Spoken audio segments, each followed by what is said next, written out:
I'm the host of Talking with Fence People. I'm up. It's early. We don't want any more bears.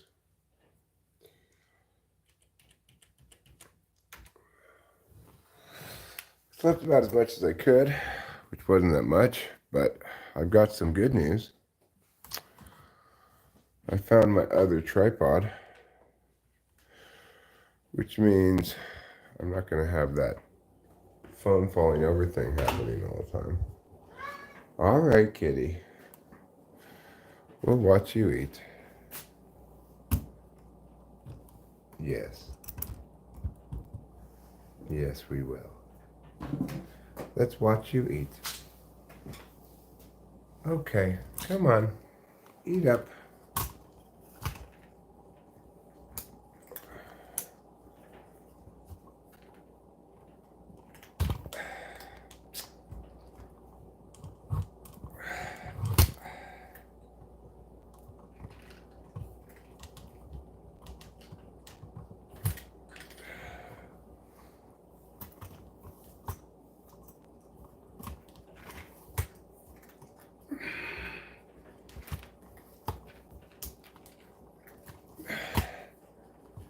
There. Good morning, good morning, good morning.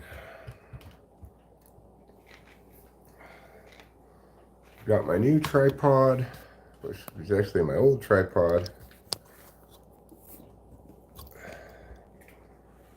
And hopefully that'll work a little bit better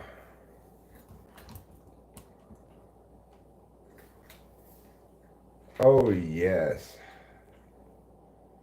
Trouble is a very good kitty. Yes, he is a very good kitty. Yes. Oh, yes. You're a very good kitty. Oh, yes.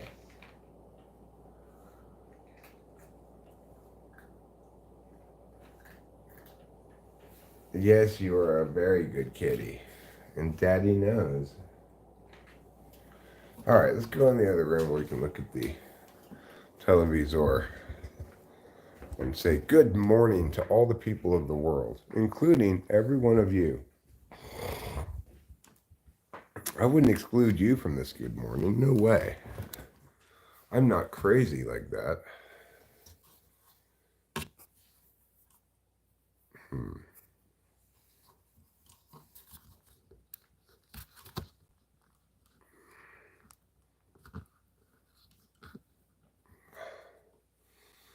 Hey there.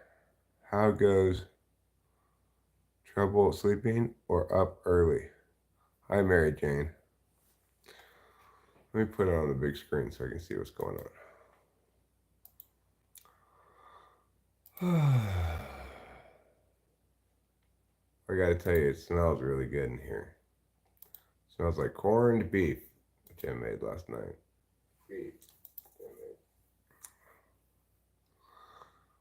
Daniel Berry Sports Highlights, good morning.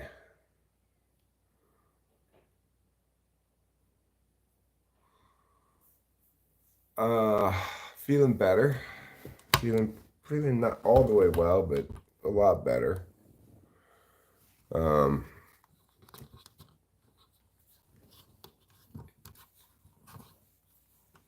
Basically,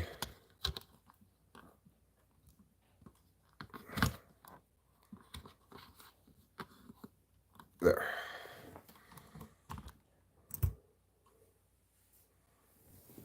Well, it's not ideal.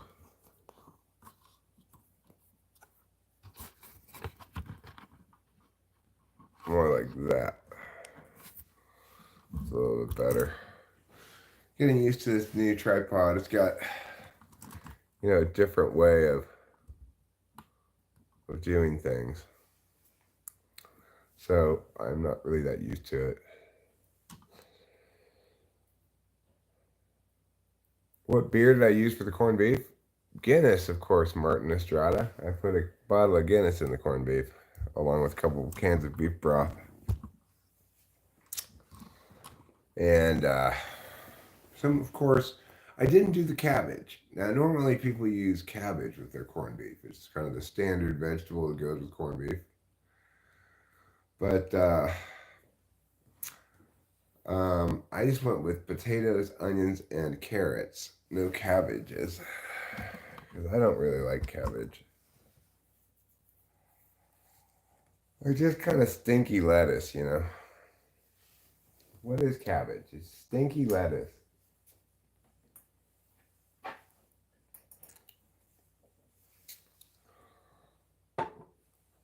I'm just not that into stinky lettuce. So what makes this old man white tea? Well,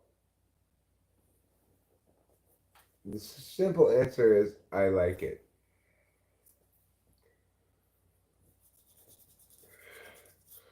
Not that any of you who are here are asking that question at the moment, probably, but it's a question. Seems to be on people's minds sometimes. Why is this old man YouTubing? Well, straightforward enough. I like to YouTube. This morning I've got some doors to chew, and I've determined that the best way for me to do chores is to live stream myself doing them. Yesterday I made the most delicious tuna fish sandwiches. Everybody should make tuna fish sandwiches the way I make them. Because normally tuna fish sandwiches are gross. But a patented Eric tuna melt, different story. It's absolutely delicious. Doesn't even taste like tuna.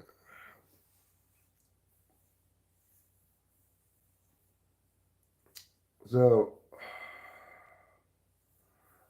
I'm assuming probably it'll be a while till. Well, I'll tell you, man, if you make it like that, they're delicious. They're delicious. But I'm not a big fan of tuna fish sandwiches really in any other context.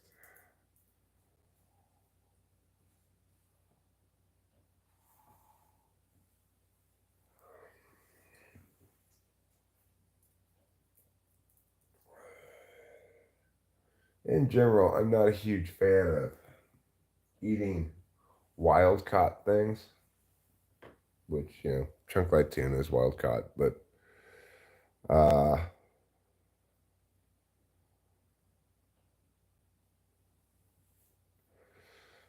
yeah, so much easier to get myself doing anything when engaging with other people. Jeff Higginson says, "Good morning, guys."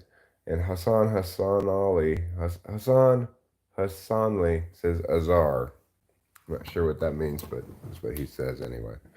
I'm going to get some tissue to blow my nose.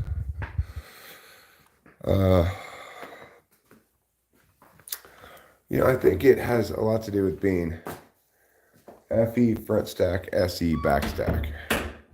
FE front stack, SE back stack is especially likely to want to be watched while doing things. INTPs, ENTPs, especially ENTPs, probably ESTPs to a certain extent. Although FSE is front stack as you can get, obviously. But I do think that, say, ISFJ, like all of Alpha Quadra, probably has some of that going on.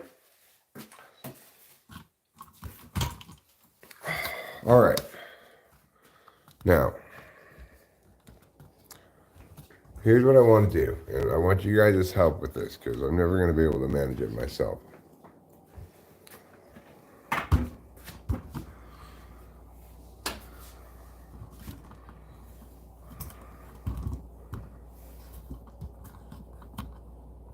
Okay, so what we're going to do now is a little something I like to call make a new pot of coffee. All right, yes, you can go outside.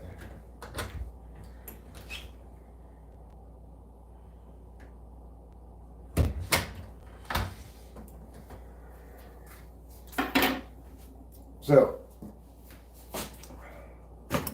normally the first thing I have to do to make a pot of coffee is to empty out the coffee grounds. But I was smart.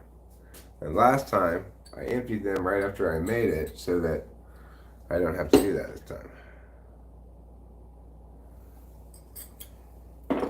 Alright, now let's get the big coffee thing. Let's go to the laundry room sink, where we will empty the old coffee out and put new water in. Come on, guys. You can come with me. It'll be fun.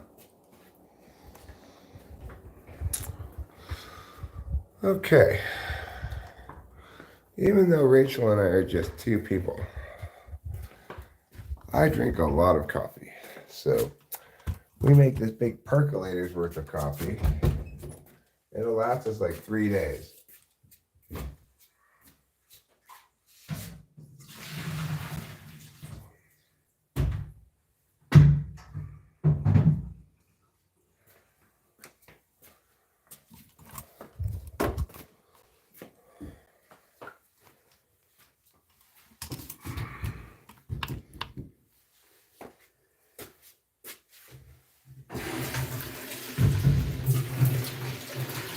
So first, we gotta rinse out the old.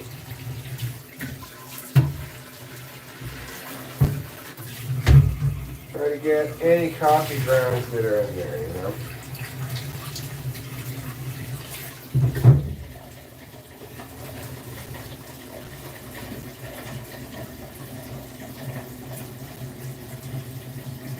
We're not gonna fill it up all the way, but maybe like here.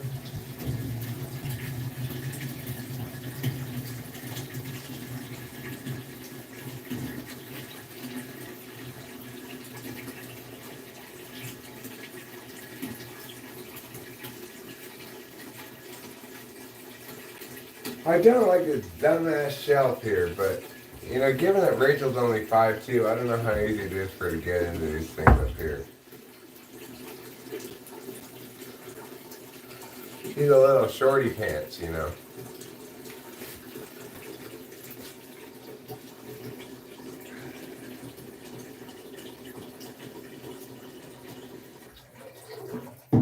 The crazy thing is, I didn't even learn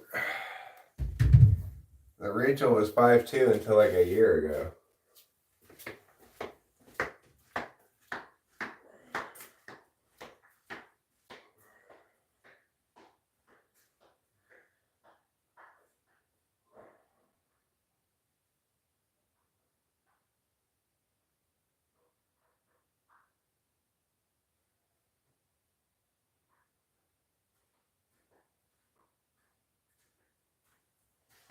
Maybe a year and a half ago, maybe 2 years ago, but we were already together for like almost 3 years before she said, "Do you know how tall I am?"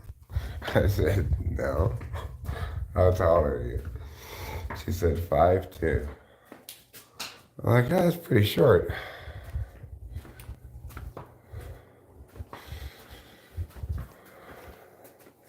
Okay, so now that we've got new water, we'll put this in here like so, and we'll get some coffee.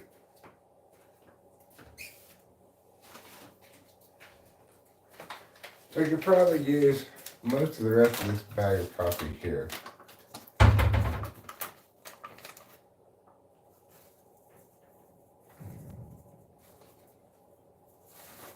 Oops. That was a little more coffee than I wanted to put in there, actually. But, say lovey. Just be ready faster.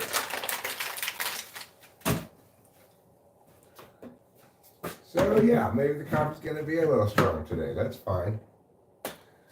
We can live with that. Now let's empty this catch tray, which over time gets full of coffee.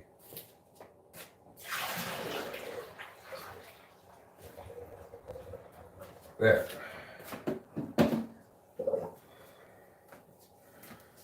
All right.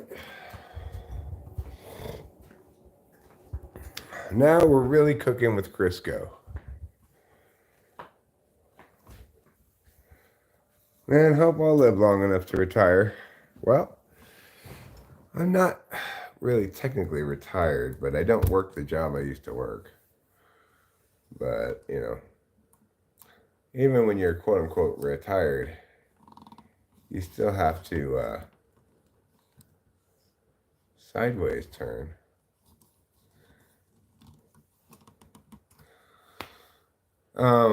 You still have to worry about long-term financial well-being and stuff. It's not like you can just forget all about money when you retire. When you retire, I take my coffee with non-dairy creamer, a lot of non-dairy creamer, and some regular cream. Some heavy cream from cows. All right, I think I'm about ready to pull my first bong rip of the day.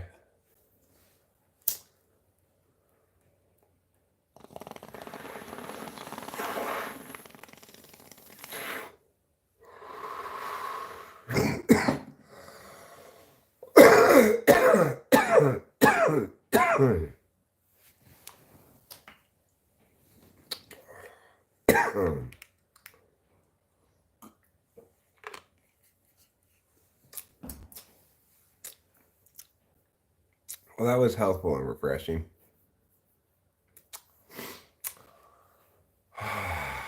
Good idea, Boba Fett. Good idea. I am still a little bit sick. But I don't feel particularly, yeah, I know, I'm going to break 11,000 today. I don't quite know what to make of all that. It's exciting. It's encouraging. Makes me want to live stream more and more and more, If it's going to keep causing me to succeed some, then it's encouraging. I mean, the thing is, I always live streamed a lot, even when there was absolutely zero possible benefit to it that I could point to. So, and that's what you want in life, really, more than anything else, is to be successful doing what you just normally do, whatever that might be. If you can find success doing what you just normally do, then fuck, I mean, what more could you ask for from life than that?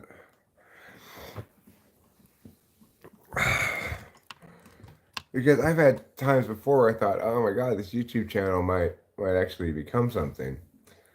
But for it to do that, I would have had to continue to make Typology or make meow. There's only one thing that I do consistently all the time, no matter what. Whether I'm on Adderall, whether I'm not on Adderall, whether I'm sick, whether I'm healthy, whether blah, blah, blah. There's only one thing that I do all the time naturally, and that's live stream. So,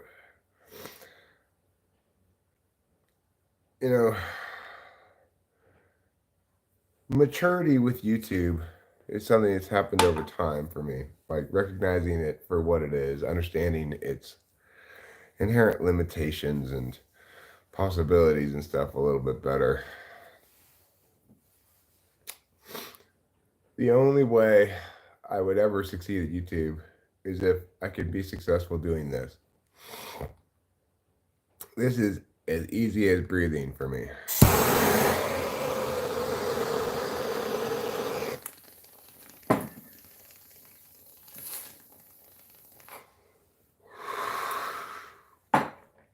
And it's something I'm going to continue doing regardless of whether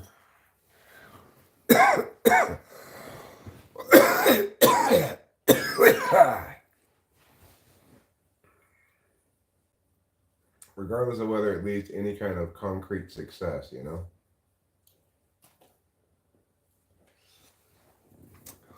Tell you, this fucking clog fest.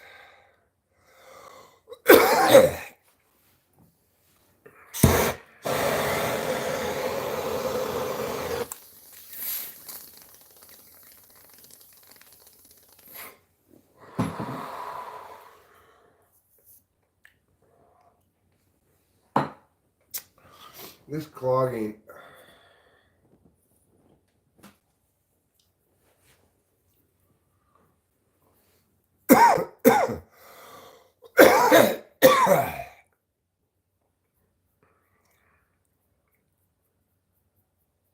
I think so too, Winston's mom. This cloggy stem makes me want to sing. Makes a good man go bad. Oh, please, please, please, can't you get what I want? Lord knows it would be the first time. 'Cause I cannot get what I want, which is a nice clean bong rip without any problems. Instead, I just get clogged all the time.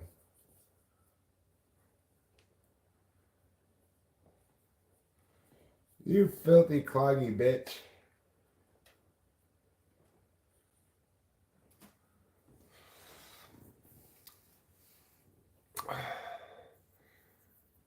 What would be the point in buying subs?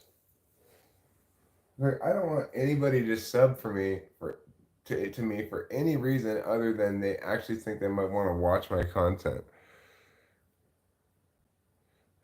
what pointless subs that would be to buy subs.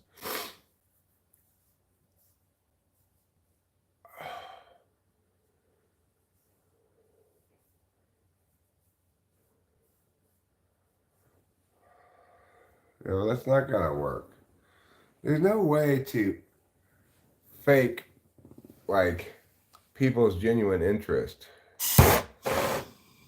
Oh, you buy an established channel. Well,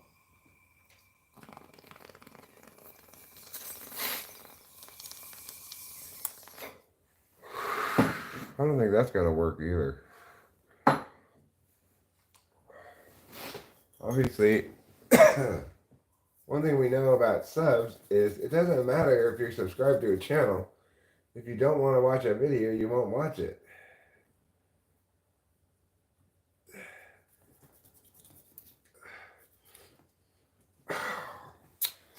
This is pissing me off.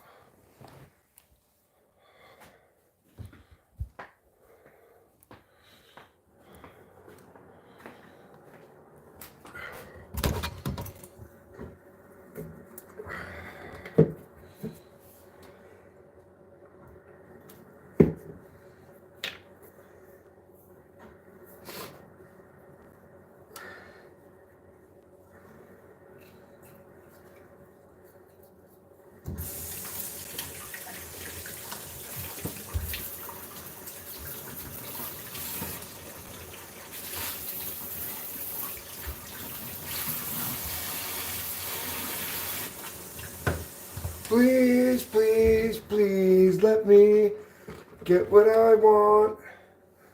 Lord knows it would be the first time. Oh, Morrissey, you're so dramatic. Let's take a look at my corned beef, huh? Oh, yeah. Bubbling away, and I will tell you, it is smelling fantastic. It's smelling like St. Patty's Day.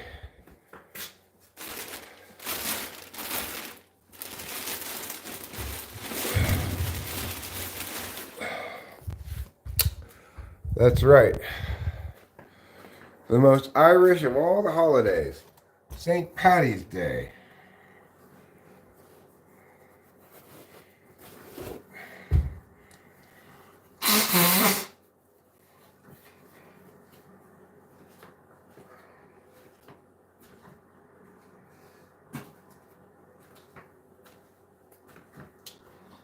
Well, a little better, I guess.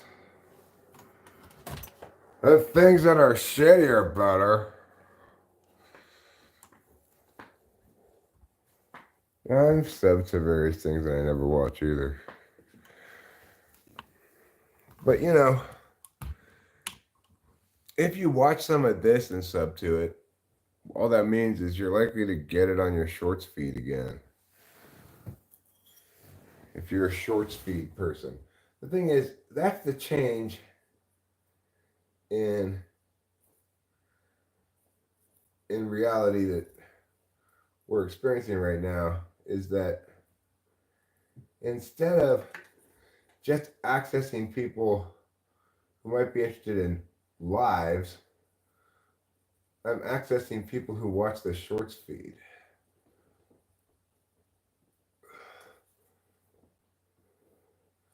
They're what you might call not necessarily natural live stream viewers. They're shorts viewers. They probably expect to come into a live stream for a short period of time, etc. Oh, it smells so deliciously like corned beef right now. Absolutely, it does.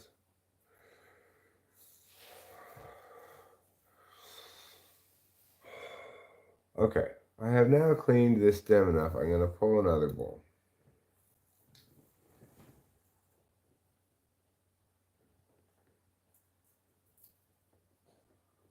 This upcoming week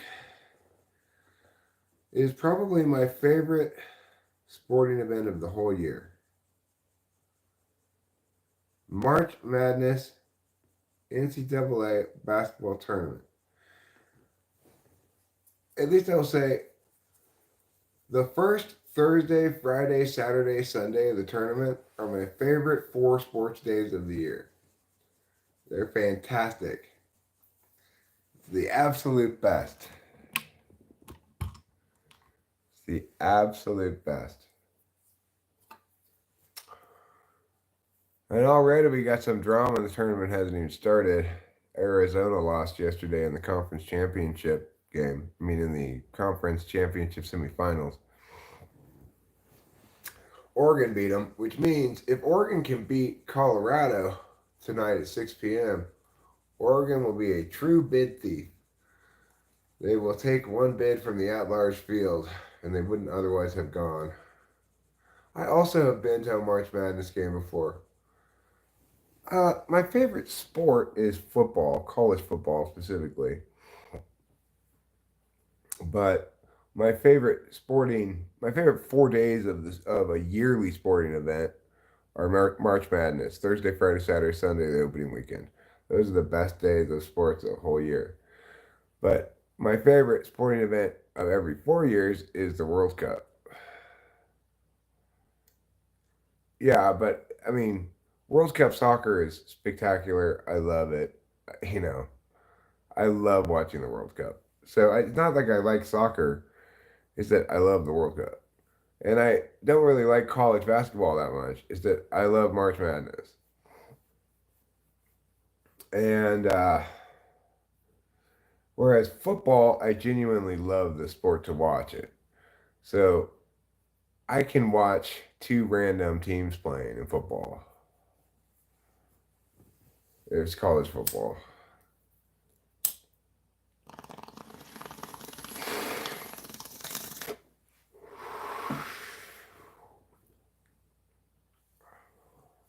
Hi,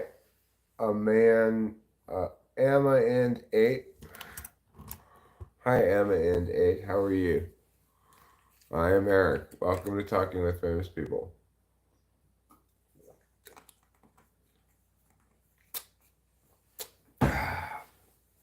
I'm doing fine. I am currently waiting for my coffee to finish brewing. Try a man's sport like rugby. No thanks. I'm not interested in rugby. This just started. It's going to be a while till it's done. Unfortunately. Let me see if I can find my glasses. Wouldn't that be fun? If I could find my glasses. Maybe they are in the bedroom still. Let's go look. Let's bring this grapefruit juice. Cowboy Day. This Saturday at the Mariposa Museum and History Center from 10 to 3. Well, that sounds interesting. You finally caught Socrates mid-debate. Yeah, Socrates is currently debating the location of his glasses. I can just ask you questions, and you will uncover the location of my glasses yourself. Thanks to my method. That's not a method, Socrates. You asswipe. That's not how you teach something. By asking a bunch of questions. You tell people the information you know. Obviously. I've had this problem with Socrates before. His so-called method is just stupid as fuck. That is not how you teach somebody something, by asking them a bunch of questions. No, you tell them what you know. So can you imagine, I went to the doctor and I said, so what do you think's wrong with my arm? The doctor said, well, what do you think's wrong with your arm? I don't know. That's why I came to you. You're a fucking doctor.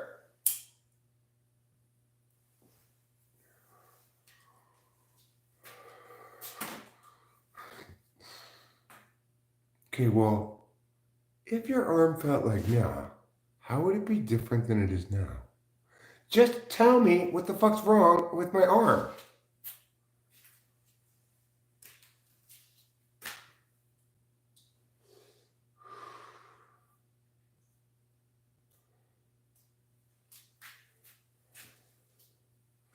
Socratic method.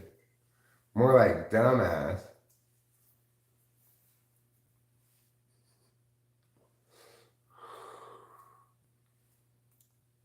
So that's what I think about Socrates' method.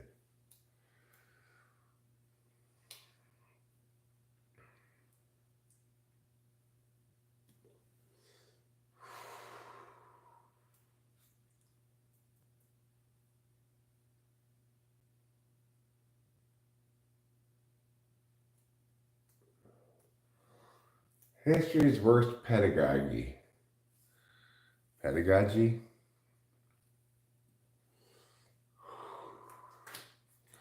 You're really sure if it's pronounced pedagogy or pedagogy. I guess I've only really read the word.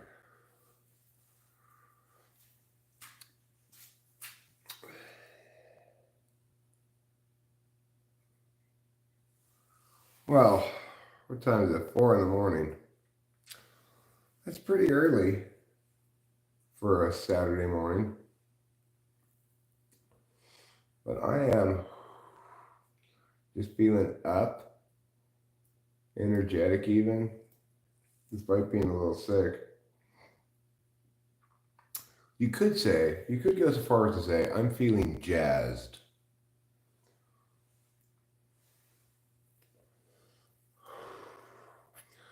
There's some horrible show on, I don't know what channel it is, called Jazz. Oh, God. Got this person named Jazz. Ugh.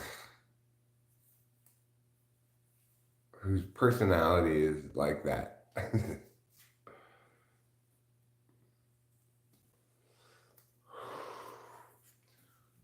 I'm Jazz.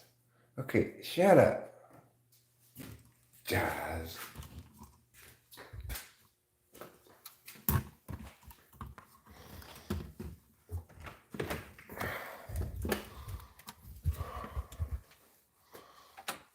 Maybe it's no longer on the TV. I also don't like shows like Little People, Big World. Just, can we not, please?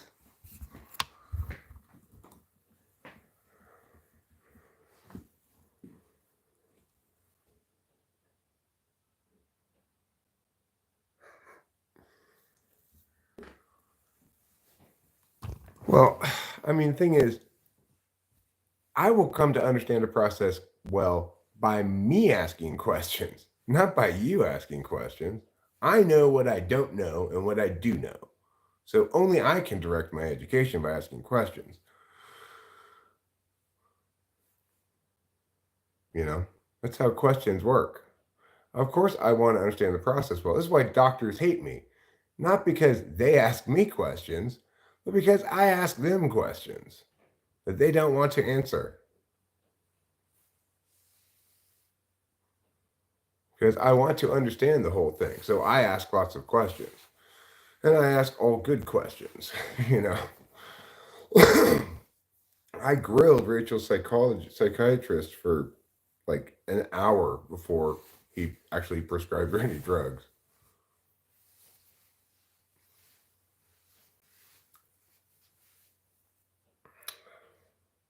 Well, I mean, I'm not sure it does depend on the person, right? Um, it's always going to be the case that the learner knows what they need to learn or don't know better than the teacher, in except in very early Dunning-Kruger stages, right?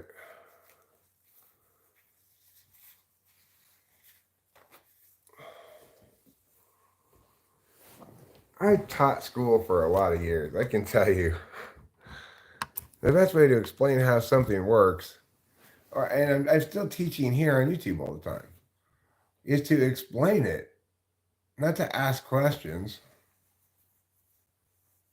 The best way to explain something is to explain it. It's pretty straightforward. You can explain it in multiple ways so that people with different learning modalities all understand it, etc. But you're never any served any good at all by asking the students to tell you what they know. They don't know. That's why you're the teacher. When you ask the students what they know, it's called a test.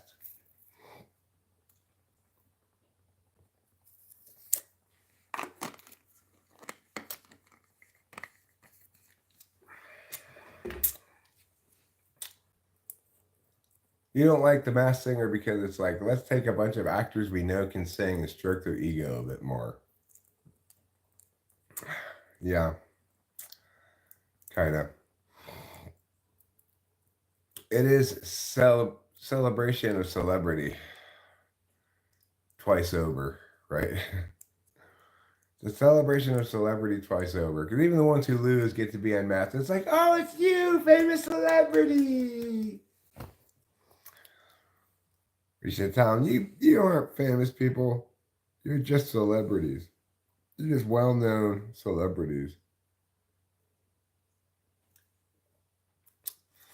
I mean, I think it's also a matter of respect for the student's time, right? Just how many students have time to learn that way?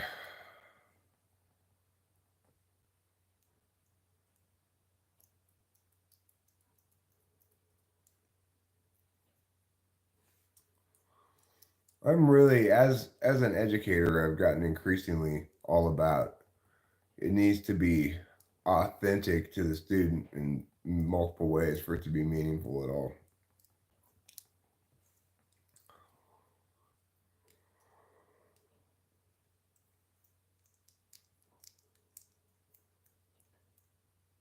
I started out as a special ed teacher. Then I went to regular ed. I was a regular ed English middle school teacher. Then I started coaching debate. Then I became a full time debate coach and a private debate coach, competition flow debate coach. So I've had a lot of different experiences with teaching. Debate is by far the best way to teach anything. By far. I mean, anything that's not like, I guess, math and science and stuff. But even then, you learn so much meaningful engagement with methodologies, statistics, etc. in debate that it's kind of like the best way to learn that too. You don't learn it as deep, but you learn it more meaningfully.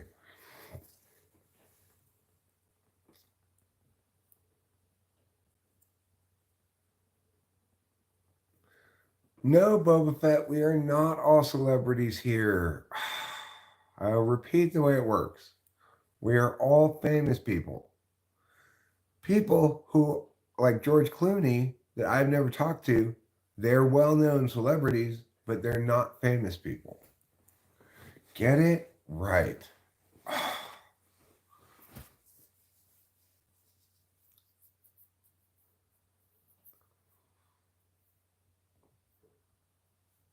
No, I'm not going to Jeffrey's graduation. I hate ceremonies.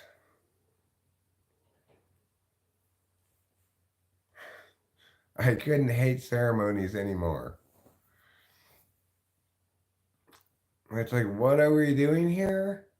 everybody's all gathered together and we're watching these people walk across this thing and shake their hand. It's like, oh, for fuck's sake. Could this be any more boring? The answer is always no. It could not be any more boring. So I just have to wait a little longer till the coffee's ready. I'm really looking forward to having some coffee.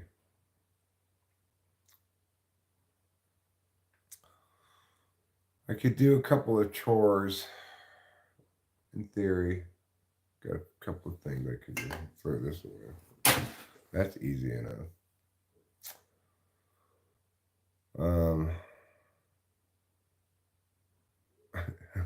I didn't say I hate people. Yeah, I went to Delilah's, of course.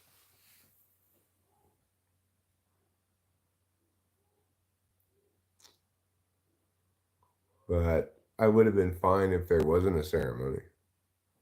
If they had asked me on a secret ballot, Eric, do you want Delilah to have a graduation ceremony? I would have said, no, I don't. Because if she has one, then I'm going to have to go to it. For sure.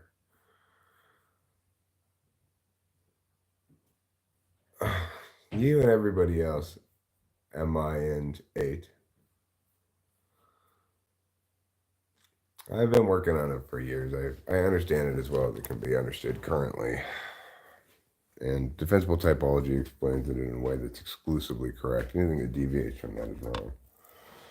In order to make the case that, in fact, your thing is correct and my understanding of a defensible typology is incorrect, you'd have to overcome a vast amount of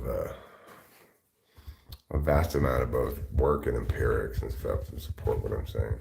Which is just, it's not what I'm saying, right? It's just the correct explanation of Jungian cognitive functions. So since we already have the correct explanation of it, there's no point in trying to restack it or whatever. You're just wasting your time.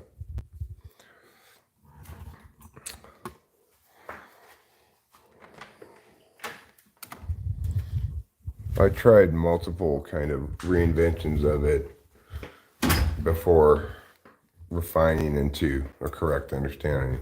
It took years of work, many, many years of work.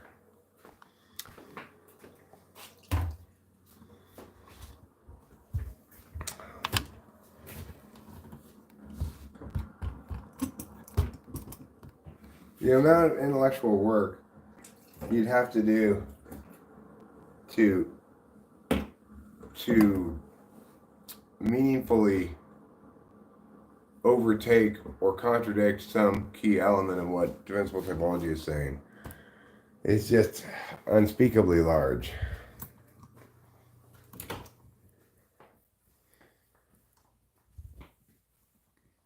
And it's like you'd have to do the work within the correct frame to begin with, which is what took me years to finally, determine even. Well, of course you don't.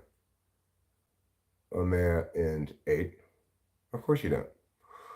But, I'm accustomed to that. Regardless, I don't want to argue about it. It's a waste of time.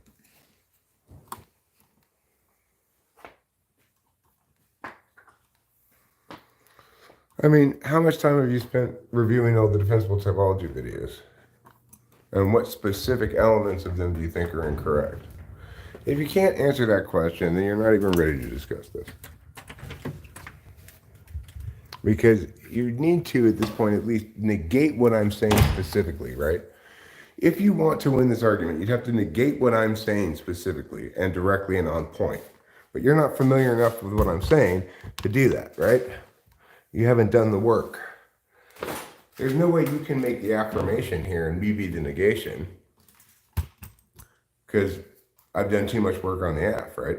So what that means is if you wanted to successfully argue against what I'm saying about typology and cognitive functions, you would need to articulate specific things that I've said and why they're wrong.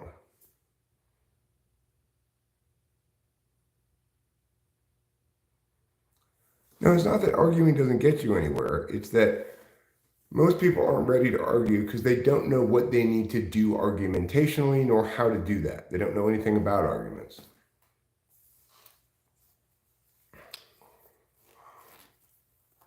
With just, what, 5, 6 people here, it might be safe to have a health tube on camera. So, I mean, that's the thing. It's like, forget about whatever somebody's saying. Step back and say, what is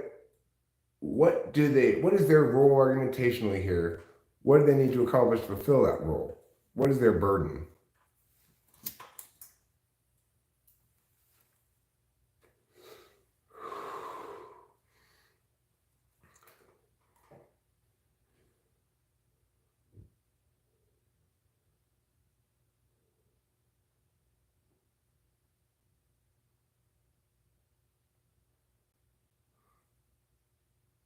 Okay, well, like I said, you're not in a position here argumentationally to be affirming something, right? I've built defensible typology, explained it in great detail, done a lot of work, right? So you're in the position of the negation, which means if you wanted to suggest an idea that was exclusive of something I'm saying, you need to articulate the thing that I'm saying, why it's wrong, and why what you're saying is better. So forget about anything else about that. Understand first what you need to do argumentationally.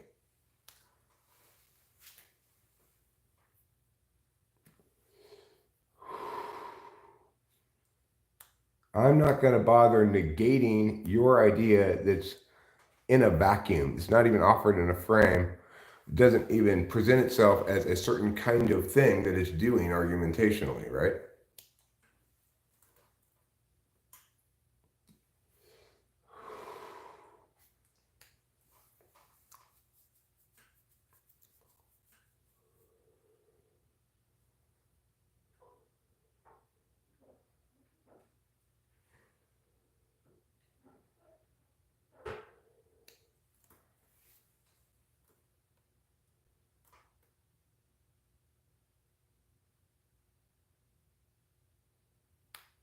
Well, I can't read that. Where did I leave my glasses?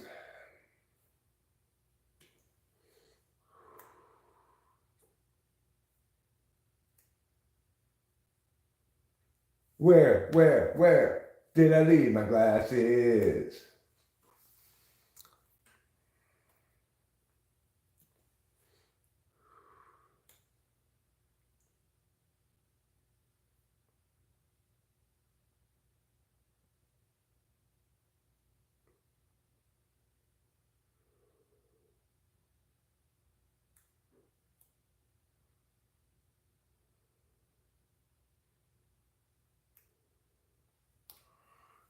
You know, it's like, imagine somebody saying, I have an excellent dive in mind.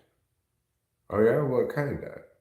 Well, I can't describe how it looks or how you move your body in the air, but it's an excellent dive I have in mind.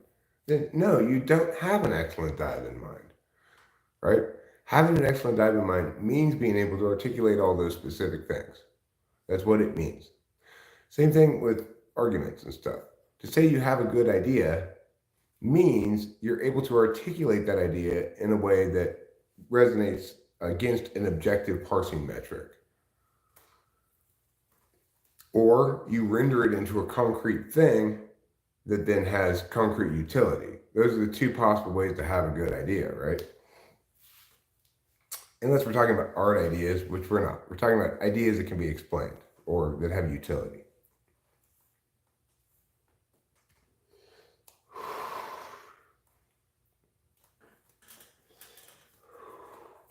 There is no such thing as having a good idea about cognitive functions that you can't articulate in a way that other people can negationarily parse and will withstand their scrutiny.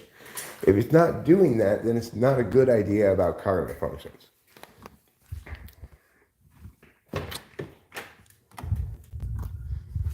Because then you're just talking about intuition. Everybody's got all the intuition they want, right? Everybody has an asshole. Everybody has a gut feeling about shit. It doesn't matter where in the stack their intuition is. And it's worth about the same as an explanation as your asshole, which is nothing.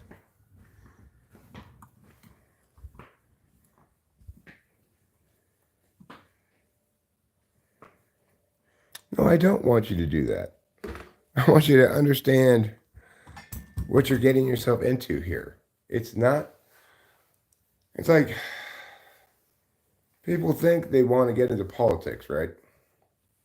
And then they actually get into politics and they realize it's about zoning commissions, watershed maintenance, building and business permits. At the local level, that's what government's about, right? People think they know what politics is, and they think they want to get into politics. But then they discover it's not at all what they think it is. It's boring. It's not emotional at all.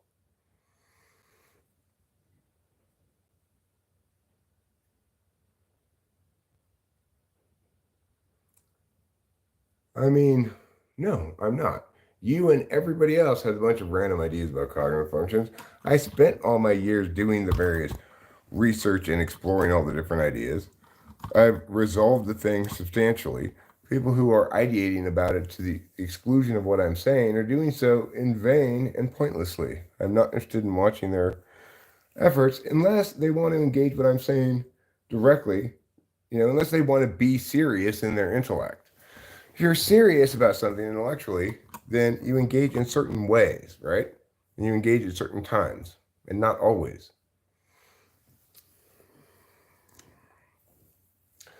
If you're trying to engage in some kind of a vacuum without being responsive to what's the actual explanation for things, what's the most current, most up-to-date explanation of things, then you're just whistling Dixie.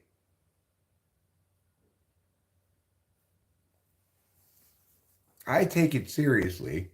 I don't think it's something random people should be playing around with because I think it actually explains things. And unfortunately, no good thinker is going to take it seriously because if you look into the field, it's full of shenanigans and tomfoolery. And nobody doing real rigorous intellectual work on the matter except for me.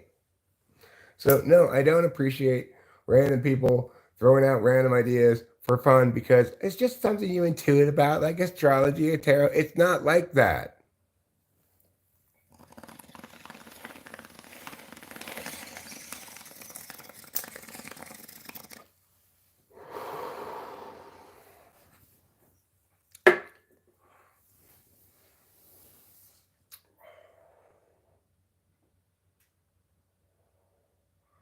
I don't even want to. I don't even care about cognitive functions anymore.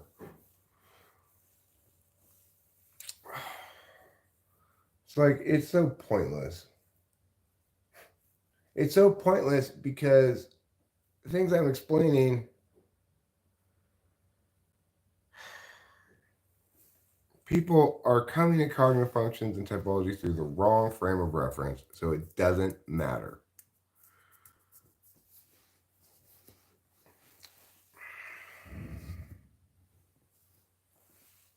I'm just so done with it. I'm so done with encountering shit like this, Well, Alma and 8, like I said, if you want to engage with me about the ideas I'm saying, and you've got an idea that differs from it, then use your idea that differs from it to respond to something that I'm specifically saying. If you're not doing that, you're wasting my time. Because you're not prepared to ideate about it. You don't know enough about cognitive functions to ideate about it. If you did, you'd know what you were responding to in terms of what I've said. But you don't, so you're not ready.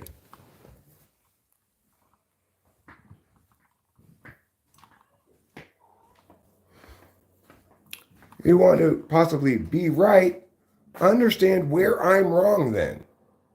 If you don't understand where and why I'm wrong, you cannot be right. You can either be saying the same thing as me, or be saying something different but not exclusive of what I'm saying, or be wrong. Those are your choices.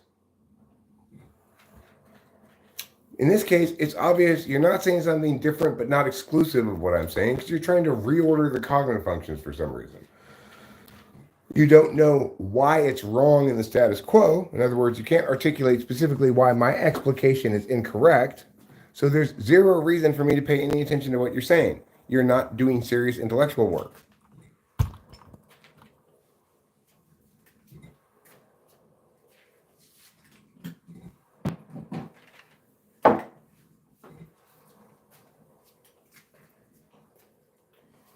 You're not even doing anything as useful as watching the cat eat.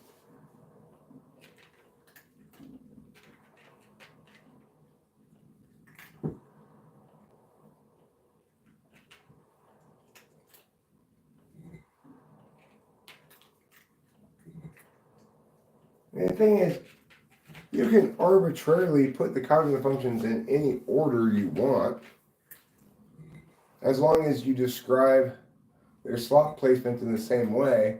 It's just a different numbering system. But I seriously doubt that's even what you're attempting. And if you were, why? Just to confuse things?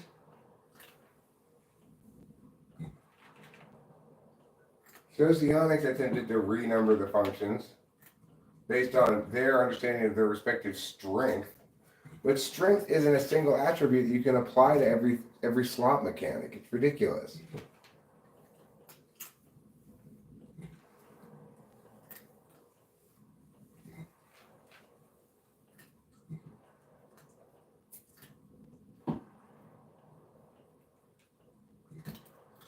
I guess I should have said strength isn't a discrete attribute you can measure for each slot. It's not an attribute that slots bifurcate on. You're a good kitty.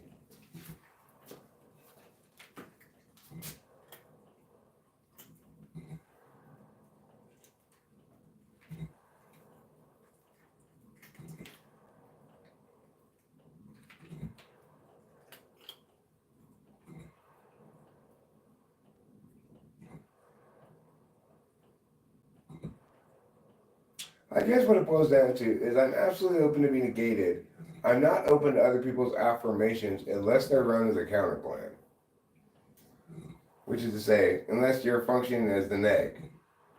I'm not interested in reading other people's random affirmations in any other context.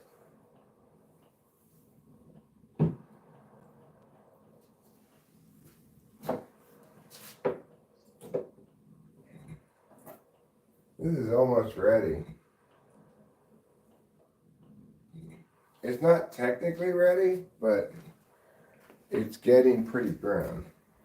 I just put a lot of coffee in this time. Kind of accidentally.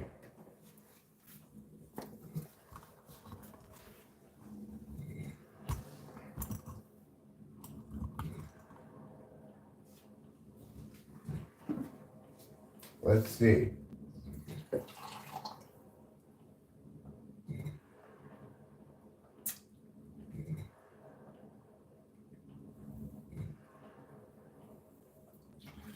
I guess it's still a little too weak, maybe. We'll give it another 5 minutes or so. Then it'll be ready. And then everyone's going to be like, wow, you've got coffee.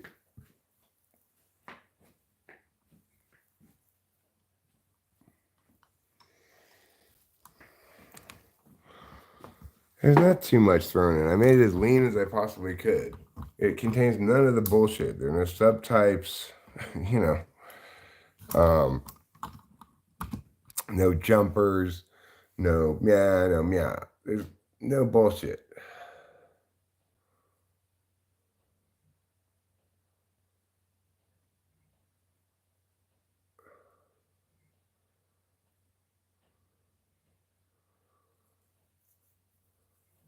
Well, that's a nice attitude of yours, Emma, and 8.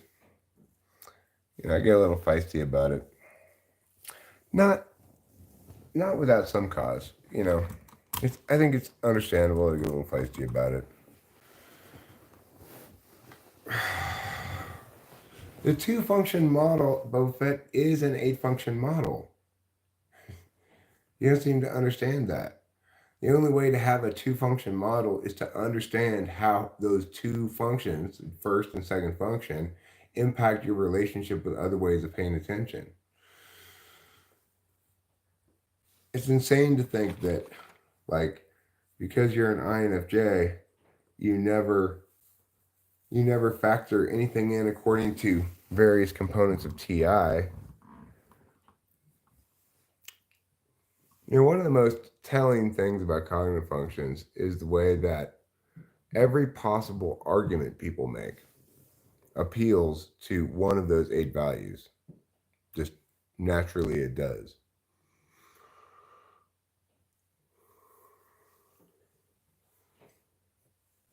So it's pretty cool when you see those natural architectures in the world and realize that they're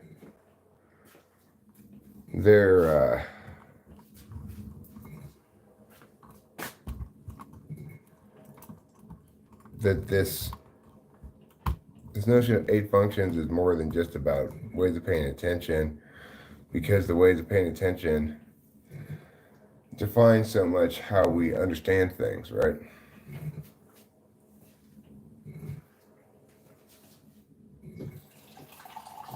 All right, I'm calling that done enough. Done enough for biscuits. Looking pretty brown. I'm gonna add some non-dairy creamer. It's gonna be delicious. You're gonna see what I got to show you. There.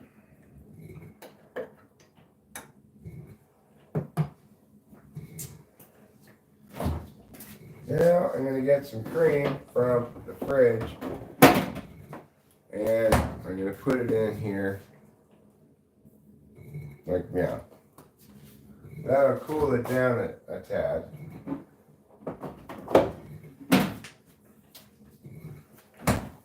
Alright, now it's time to go outside to the garage with this fresh cup of coffee and have a delicious health tube.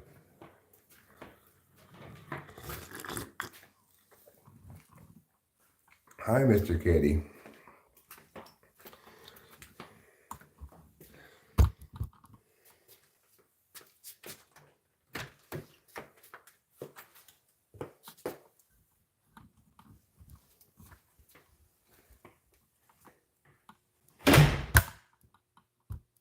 Are you scared of the dark? Well, don't worry, I turned the lights on.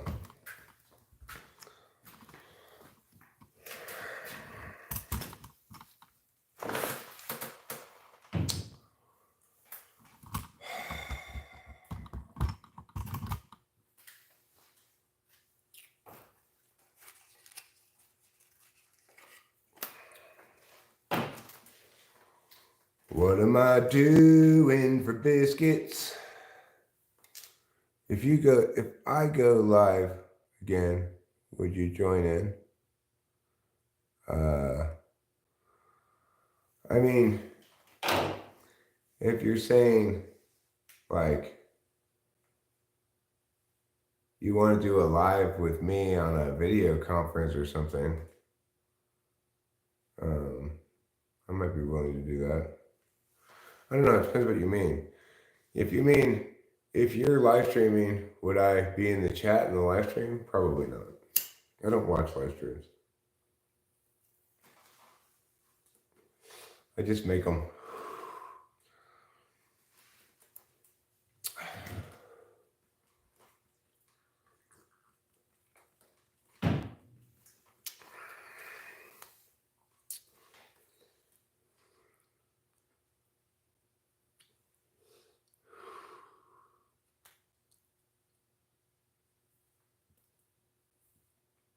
I watch, lately I've been watching like Desert Drifter when I watch YouTube. He's this guy who goes out and finds caves in the desert. He's very soothing to watch. I enjoy him. He's got to be an ISFP, I think.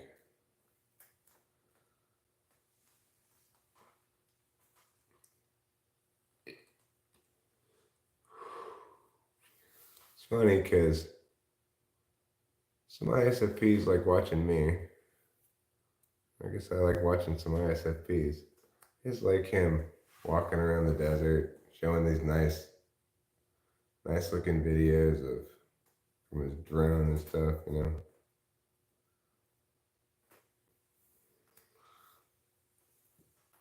Oh, I got kind of like a cramp.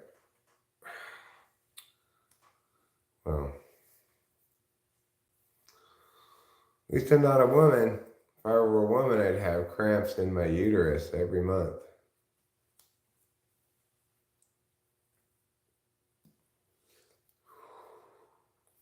That would suck.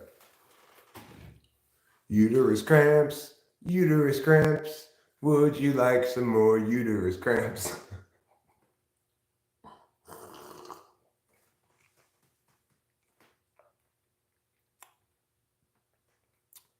Okay, bun lost. Make a song how you did yesterday. Okay, I'll make a song.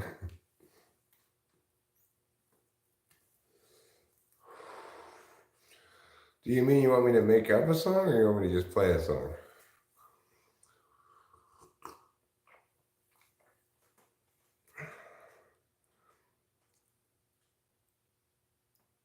If you hit 2 million, I'll be happy. I'll be happy too if I hit 2 million. Boy, that would be amazing.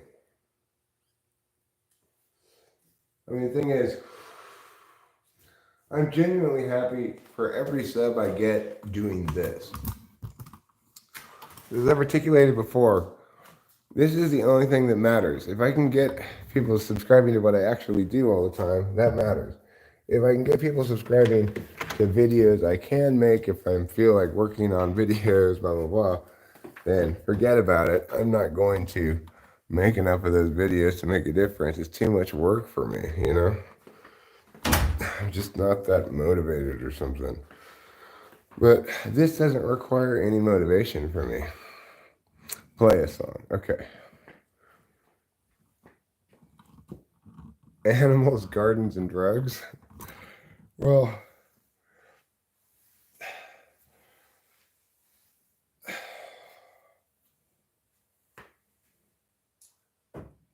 I mean, you could kind of say the same thing about ISFJs. So maybe some of those NTPs are actually SFJs, you know. I'm not that into animals. I do have 2 cats, but I wish I only had 1 cat, kind of. Like, we didn't mean to get a second cat, is what I really mean. He kind of forced himself into our family. I'll play Gerald. Gerald has a thought. Gerald has a lot. Gerald has a plot to get to Marjorie's tater tots. He's got a good idea for a name-changing business. Thinking now about what to call Christmas when they hire his firm to change that name. Gerald always thought there'd be gents enough to return to the work left rough. He'd get back to it eventually. But his visions piled up, and his plans would interrupt all the work that started off so hopefully. Now his mind is back on his business, thinking of changing factless to listless, so how all the people will shout his name. And Gerald knows he understands ever more clearly now. He won't provide explanation regarding the why or the how. He'll see you and know you from inside your heart. Exciting, delighting, Gerald plays his part. But Gerald still knew there's too much dropped time in the underview. Too much to rebut, so where now and what? Too much time spent nitpicking the skew with you. So Gerald has a thought. Gerald has a lot. Gerald has a plot to get to Marjorie's tasty spots. He's got a good idea for a name-changing business, thinking now about what to call Christmas when they hire his firm to change that name. Gerald has a thought.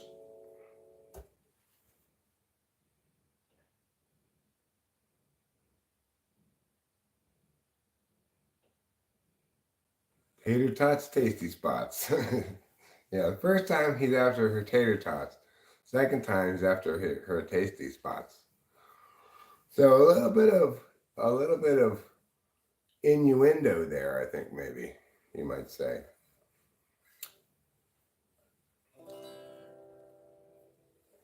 Every life lived reaches a time when the road splits into no.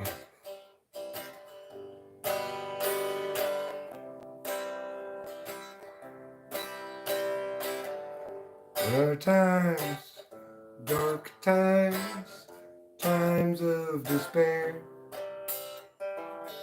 times when it's hard to feel good.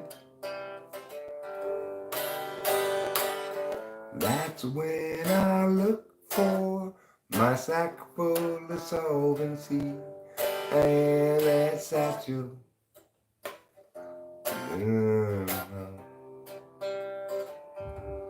Yeah, that satchel of helpful goods. Satchel of helpful goods.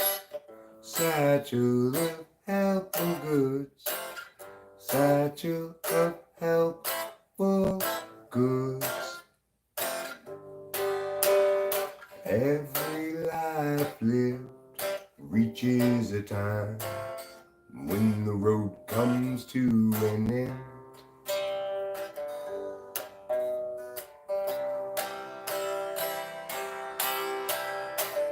When I'm there, will there be anybody else around? Or will I travel all alone? That's when I look for my sack full of solvency and that satchel filled up with home. Yeah, that satchel, now nothing but bone. Satchel of helpful goods. Satchel of helpful goods. Satchel of helpful goods. Satchel of helpful goods. Satchel of helpful goods. Satchel of helpful goods.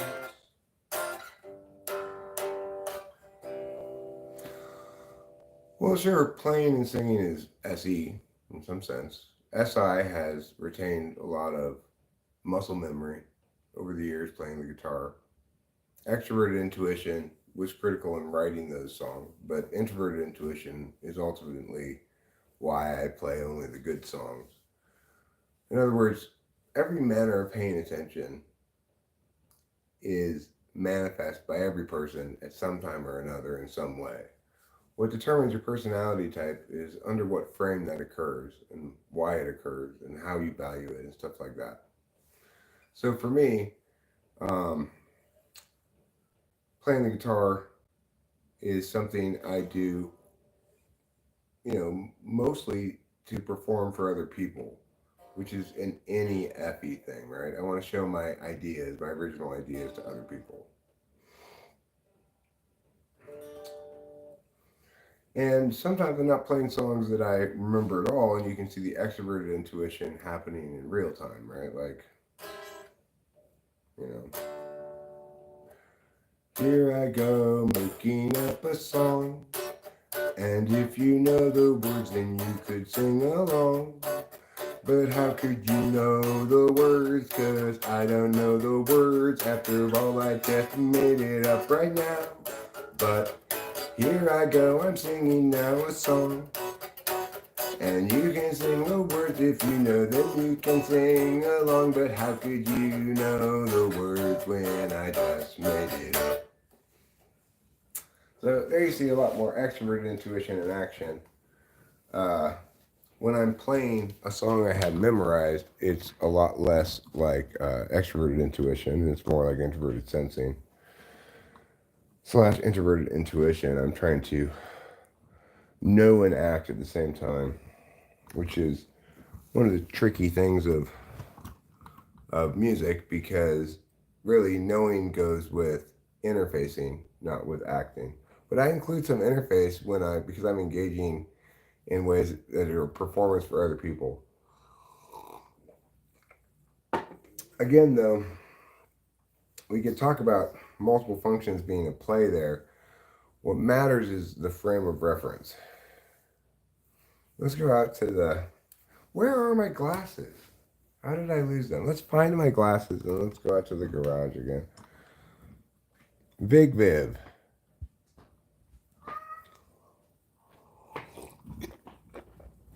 First, let me see. Did I leave my glasses over here somewhere?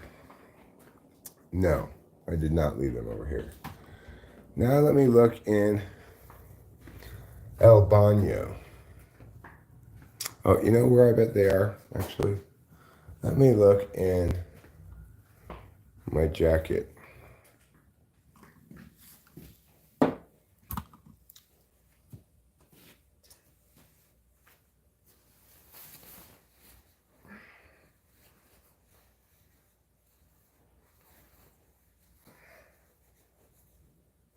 Yeah, this is a little bit of fourth slot SI for sure. Well, I was wrong. It's not in my jacket. Let's go look by the bed. Maybe it's by the bed.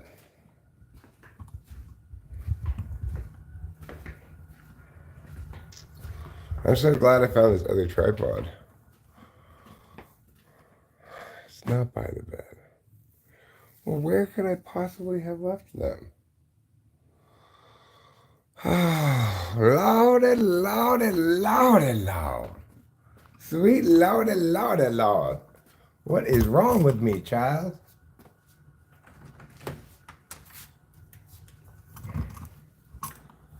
God damn it. I don't want to lose my glasses.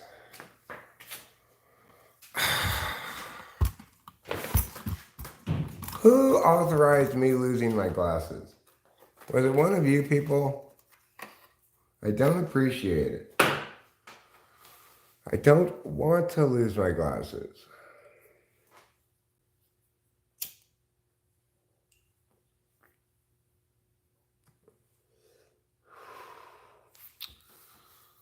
Maybe they're in the laundry room?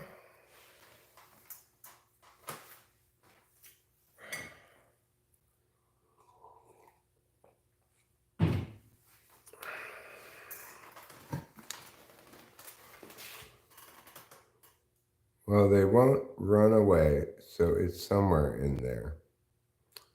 And my eyes are in pretty good shape right now. I can read these kind of.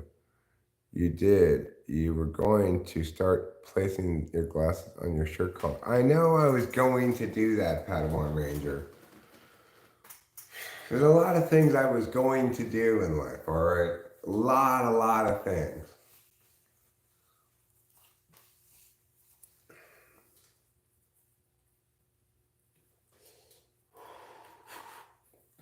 So many things I was going to do. So few things that I've done in comparison. I've actually done a lot of stuff, but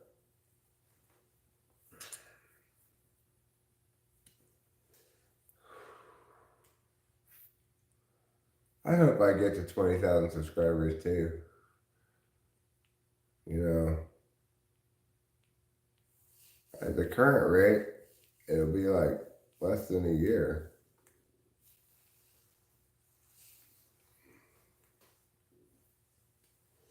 If I can continue to do that. We'll have to find out. I'm hopeful that as people come around, they decide that they like me for whatever reason. I've heard from multiple people, like, something I never would have expected, like, oh, finally, someone normal on YouTube Shorts Live. That I appreciate hearing. That's unexpected.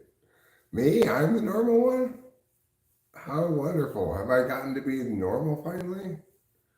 I spent all these years trying to be normal.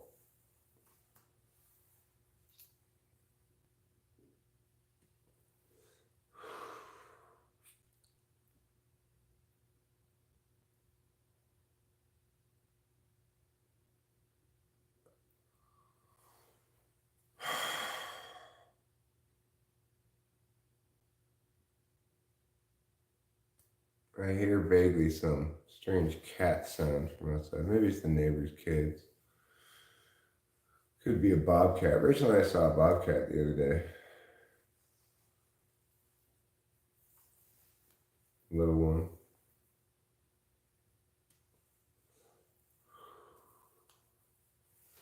I've seen several up here. Bobcats. I've yet to see a mountain lion.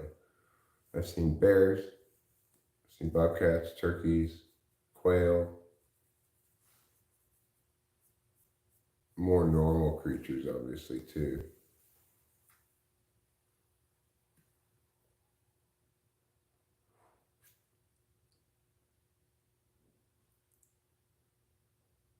I don't know what that sounded. When I came in over to the garage in the middle of the night, the side door was open. I realized I must have left it open last night. Not closed it properly. And it blew open. Don't want that to happen. Although, before I put the cat door in, I used to leave that door open all the time.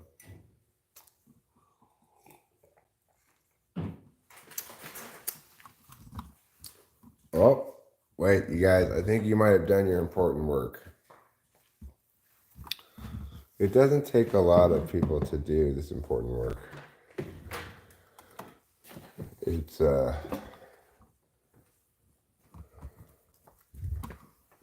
It's accomplished by as few as 9, apparently. But I do feel like I probably, maybe it's not quite ready, but this poop is dropping, okay? It's dropping like Beyonce's new single.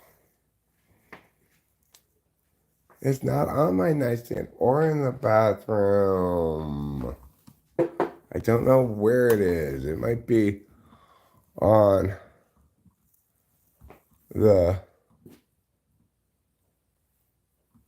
No, I wasn't talking about you when I mentioned an ISFP in the chat. I said ISFPs seem to like to watch me. Like, I like to watch ISFPs on YouTube. I like to watch Desert Drifter. I'm pretty sure that guy's an ISFP. I like his videos. They're very soothing to me. That's all I said about ISFPs. I didn't know what type you were. They're not in here either. Why do I have to always lose everything? Why? Did they fall like in the trash?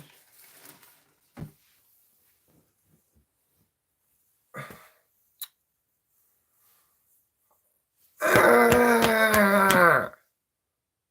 I don't want to lose my glasses. They're not in that bathroom. I never even went in that bathroom all day yesterday. Could they be in the tech closet? I went into the tech closet to get this tripod. Maybe I left them in here.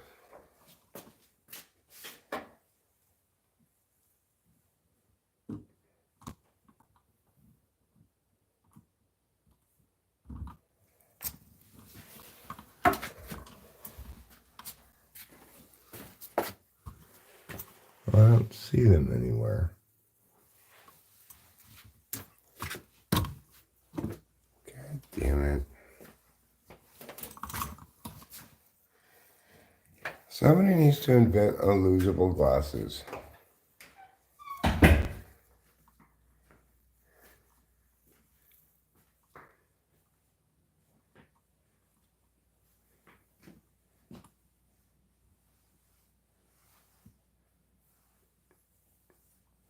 Hi, Elaine. How are you? It's on the ceiling fan. It's not on the ceiling fan. I think it's a good idea for Kanye to do a country album.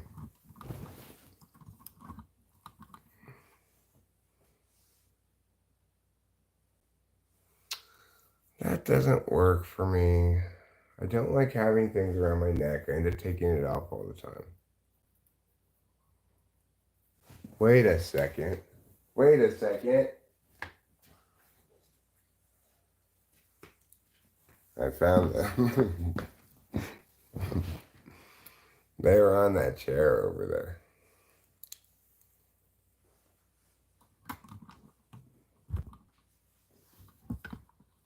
Congratulations, everybody.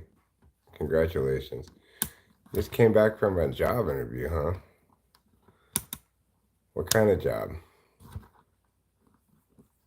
Sign language interpreter for the stars?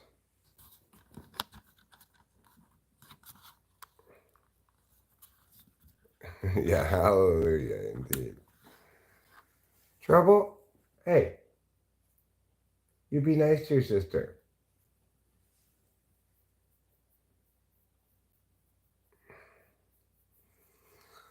Yeah, I could do that, but then I'd have an air tag on my glasses. You know what I think helped was me throwing a little tantrum. I think that's what took it over the edge and made me find them.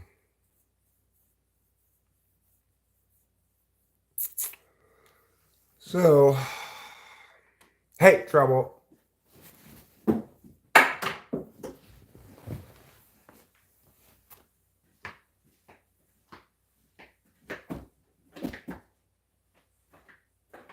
Where are you? No. Back in.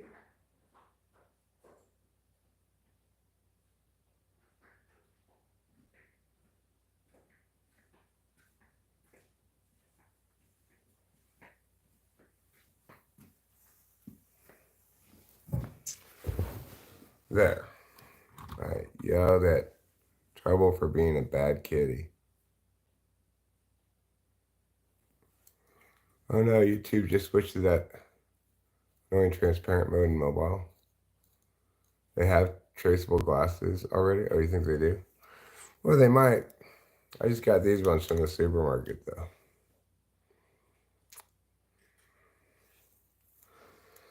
Now I have them, and I'm not going to lose them again.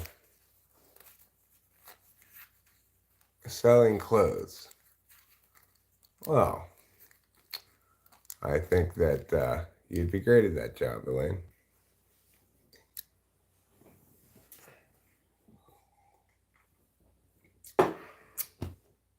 I'm just chatting with you here about nothing right now, and I already feel like buying a shirt.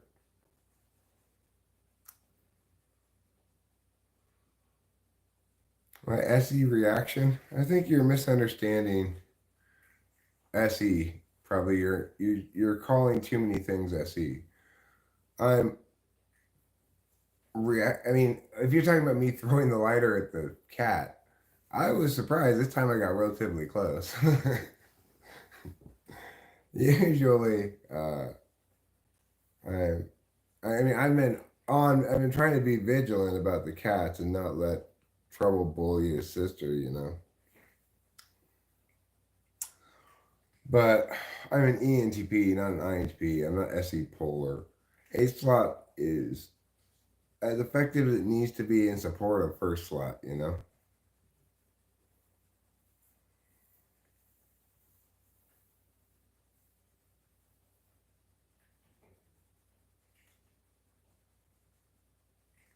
Ah, okay. Yeah, well, that definitely qualifies as SE. I'm sorry if I was wrong when I said you were maybe messing up what SE is. That's definitely SE. I've noticed there's some weird things, like Rachel's fourth slot SE is better at consistently and reliably doing things than me, but that I actually like when we're driving, I notice more things along the side of the road than she does. I'm more scanning around, paying attention.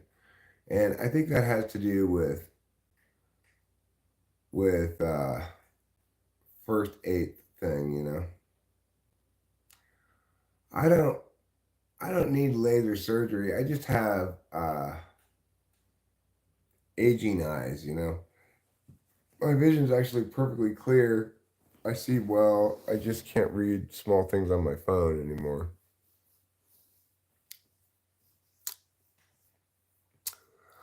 No, I'm not really into silk skirts this season. I'm more into shirts and pants. Either modesty pants or short pants, depending on the season.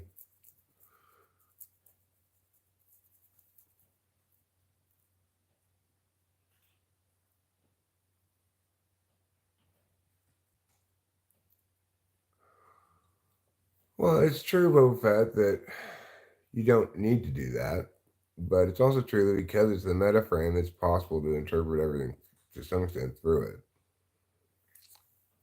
Whether or not that's well advised is another question.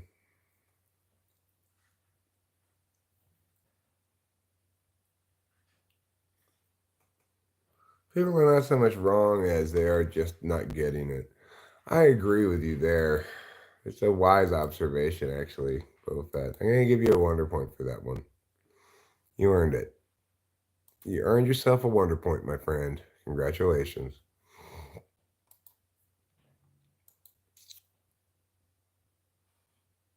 Let's see. Let's look at the cartoon schedule today.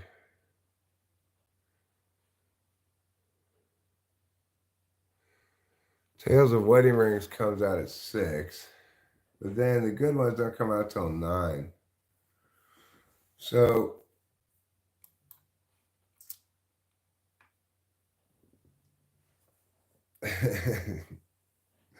that sounds fantastic, Elaine. They sound like just the pants I want. Detachable lounge pants.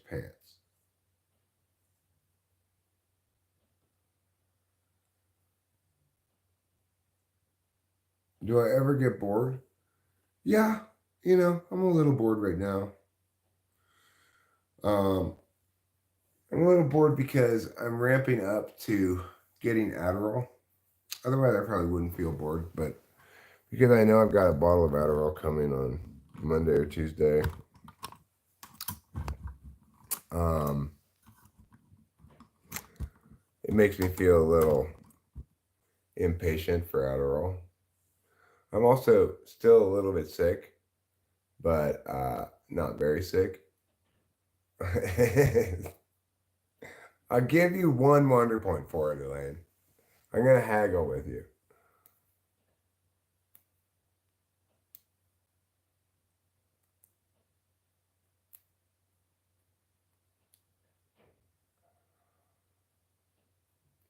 Whatever, Juan. Time is money. Time is money, potentially. In a lot of ways, it is money, but in some ways, it's not money.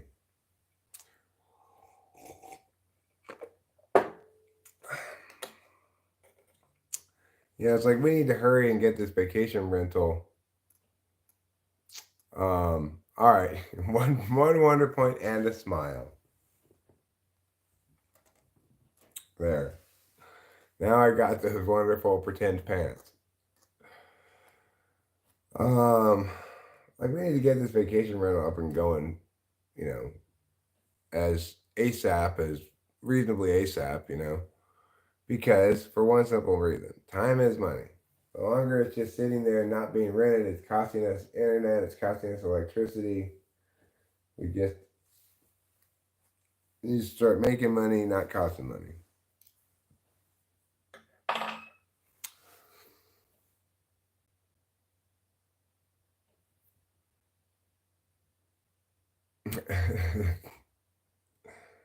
Keep it in check before you end up in the back of the paddy wagon.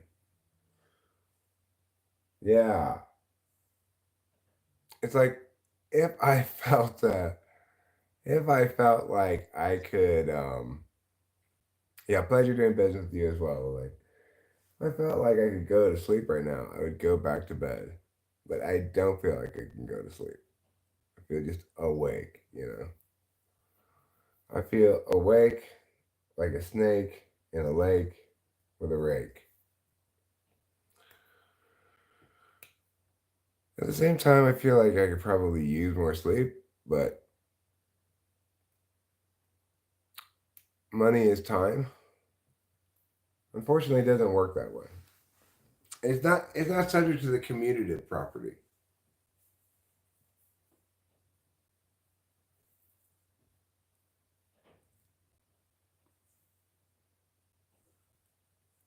Oh, lordy, lordy, lord. It's like, what chores do I even have to do right now? I could do dishes. There's some dishes I need to do. I don't even feel like it.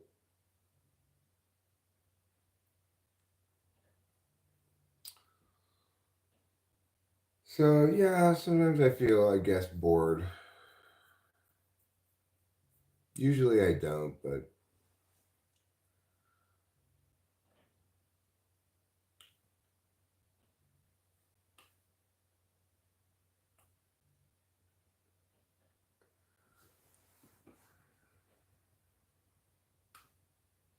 like I could go out of the house and go somewhere.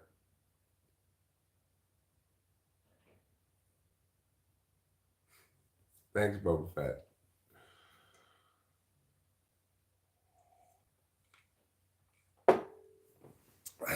But there's no place that I really want to go, etc. Do I roll with Christ?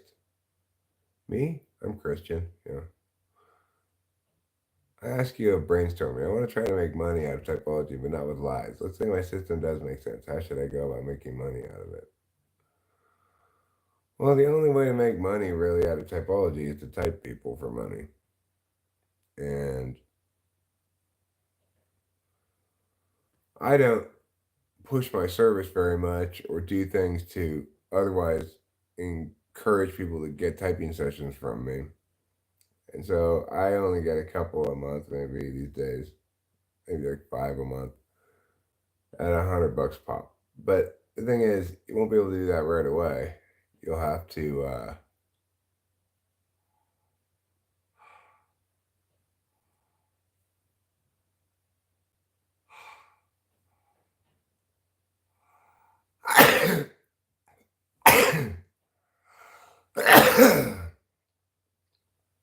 You'd have to build up some body of work to make people convinced that you're worth hiring, which means probably publishing the typing sessions whenever people let you.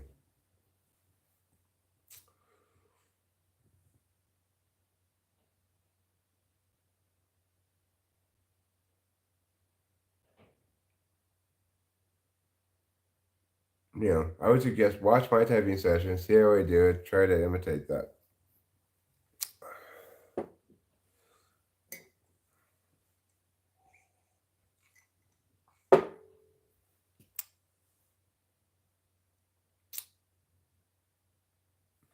I mean, there's not much money in typology, let me tell you that.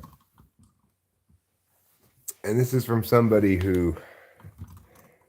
who's not at the top of the earning pile here for typology, but who nevertheless has like legitimate has a legitimate revenue stream available to him via typology whenever if I want to exercise it. Essentially that if I want to start getting more typing sessions, I could always make some typology videos, say, hey, I get my session. There are other people who make probably a lot more money, like C.S. Joseph, who provide a lot less service in the process.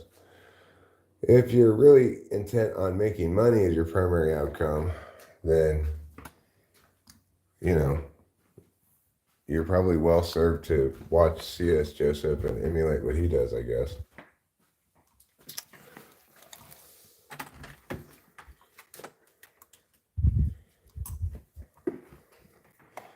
You know, a good thing to make money is like, if you have enough of an audience, do what he does, which is like, all right, whoever super chats me money for a certain celebrity they want me to type, then I'll type that celebrity.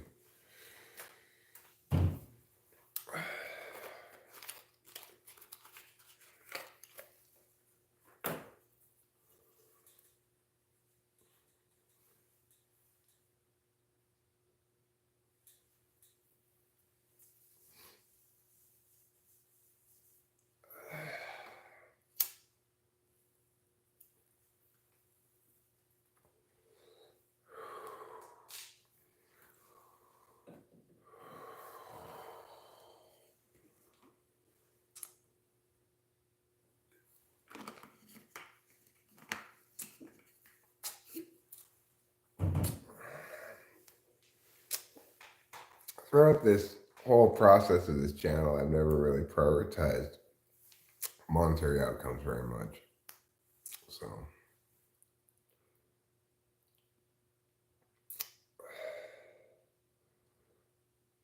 anyway.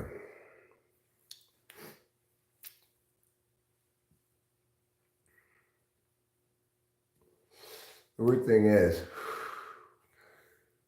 I really think that if, in fact, I can continue to grow the channel just by live streaming, that the channel will probably become pretty profitable, because I suspect that super chat is the best way to make money on YouTube. I don't encourage super chats or anything, or say like, okay guys, come on, super chat. But people super chat anyway at a certain random rate of percentage or whatever, right? So if you have enough subs, enough people in the chat, probably that rate of super chat goes up, because the amount of stuff going on in the chat is substantial enough that that people want to get their chats highlighted or whatever. And I can imagine that that might ultimately prove quite lucrative. But I don't know. It's just speculation.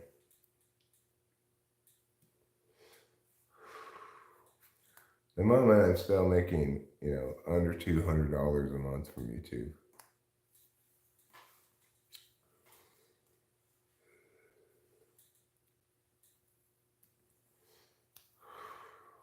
Seems like I haven't seen Flow State going live very much lately.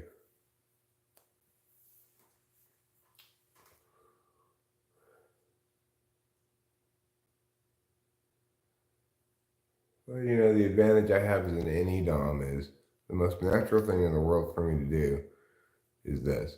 Just talk, talk, talk, talk. So it's not like I'm always in the mood to do it, but if I don't have anything else I feel like doing, it's like the default thing to do.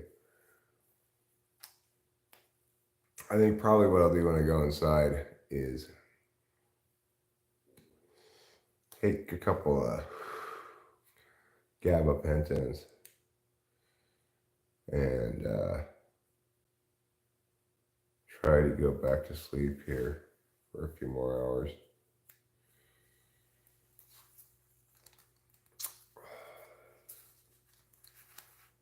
Then maybe when I wake up, I'll be even more healthy, because I've been drinking some grapefruit juice this morning, which is long known as the healthiest of all juices.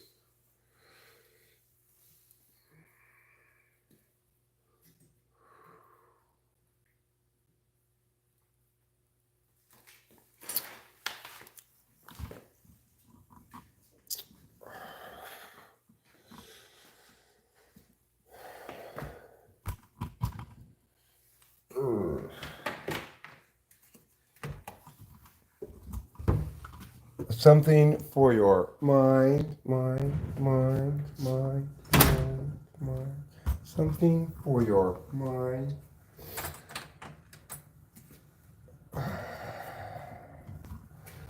Yeah, I'm starting to feel pretty sleepy again, I guess. I could take a couple Gabba Gabba hays. Hey Gabba Gabbas.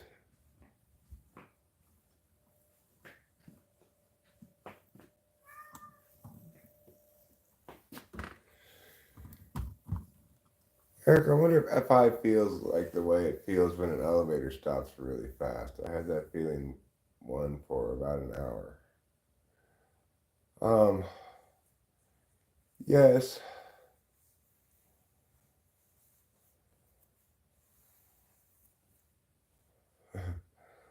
Uh, I mean, I don't think that means you're TI polar, but I don't know what to make of that really. A gabapentin just, it makes me sleepy. It's like, it doesn't really make me that sleepy, but it will, why am I here watching you? Why?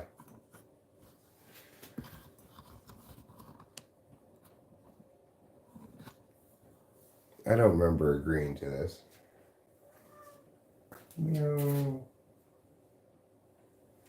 Well, go ahead and eat your food. Go ahead.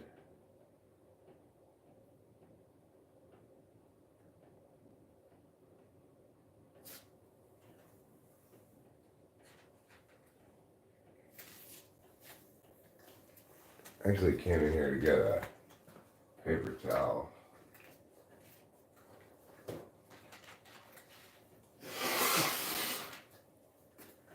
Gabapentins only last a little while. They last like 4 hours.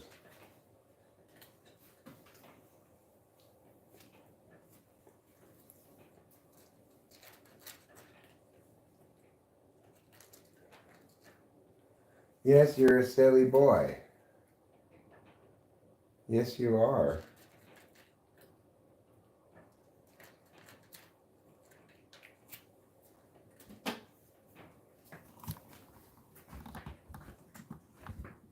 So, okay, let me get some more coffee, then I'll take a gabapentin. No, he doesn't want wet food. I've tried this before. The cats don't like wet food.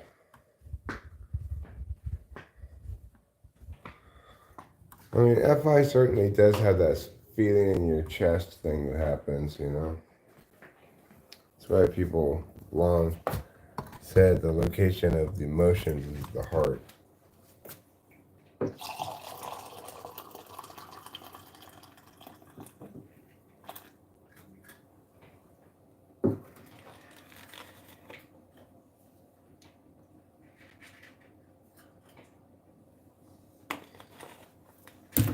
FI operates on both internal fields, physical and metaphysical.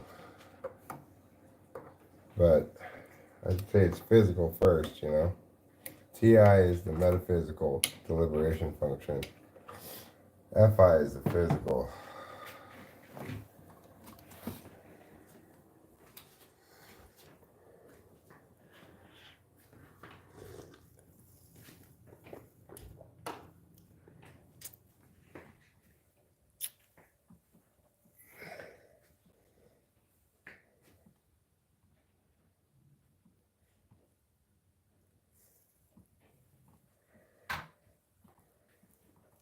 Alright, I'm going to take a couple gallopins. Then I'm going to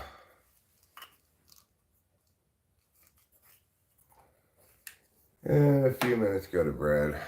Maybe right now.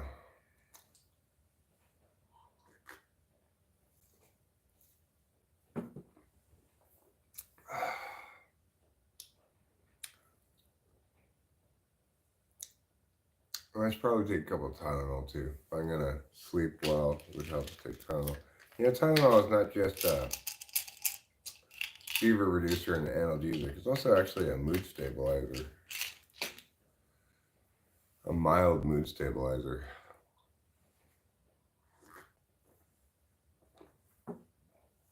And I've long felt that it has that impact on me before I ever read anything about it.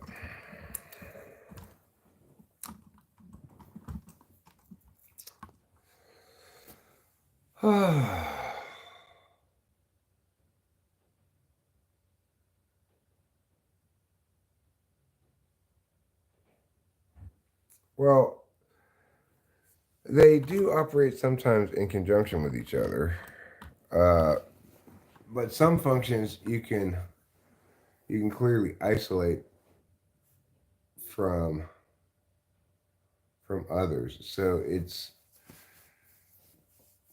like it's more difficult to, like, for example, I can't exactly extrovertedly intuit out of nothing at all, but I can extrovertedly intuit off of uh, either SE or SI. Like, I could make a poem up about a cup of coffee and a bottle of pills and a propane torch that I have right there. I'd be using SE to extrovertedly intuit off of. Or I could use a memory. Like yesterday, I made tuna melts, so I could tell a poem about tuna melts. In that sense, there's a linkage in both instances to something else. It's not in a vacuum, but just because you can explain how extroverted intuition works off of various kinds of resources, like objects in the attentional sphere, doesn't mean that uh, you can't talk about it in isolation. Well, NETI is basically asking good questions about possibilities the other person didn't consider. Any FI I don't understand as well because I'm FI polar, but one thing I know is that we can isolate the, like, how expert intuition plays out differently with each of those different functions, right? Have you ever noticed the zone between awake and sleep, kind of awake but not really, is very creative and is more observed?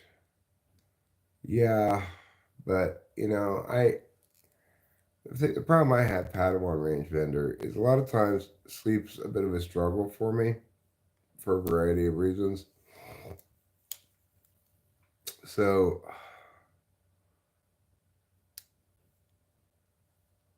I'm just trying to go to sleep.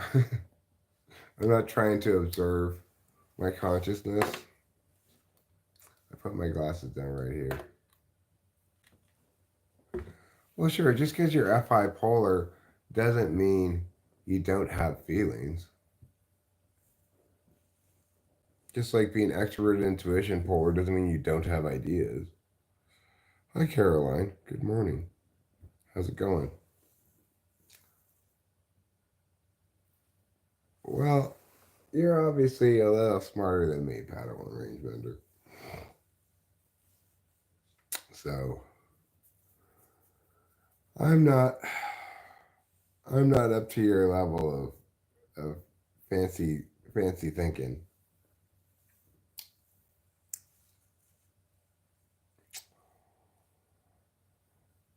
Fortunately, for me, I don't feel it's necessary because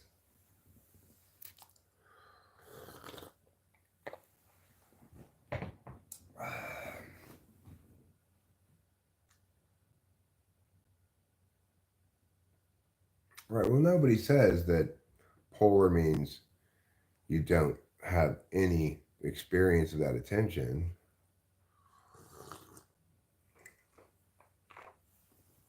It's really understood best through the example of me and my ex girlfriend, who was BPD and who was always saying hurtful things to me. And instead of responding to those hurtful things as I should have, which is to say, hey, you're hurting my feelings, stop that, I evaluated everything she said for accuracy. Well, how correct is she about this hurtful thing that she's saying? If she's correct, then I have nothing to say about it except you're right. I should feel bad about myself. um, that's TI tool, FI polar, place of least resistance. It's not that I didn't feel bad when she hurt my feelings, it's that I didn't know how to deal with that kind of attention.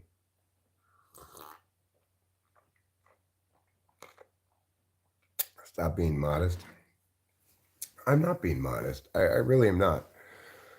I'm very good at being intellectually rigorous about the things I'm good at being intellectually rigorous about, right? But I also know my limits, and or that, like, I don't want to learn calculus. That sounds really hard. Yeah, that's me. That's an example of me using TI as a default thing. When I should have let my FI inform me and say, this person's hurting your feelings. Don't be with her. Right?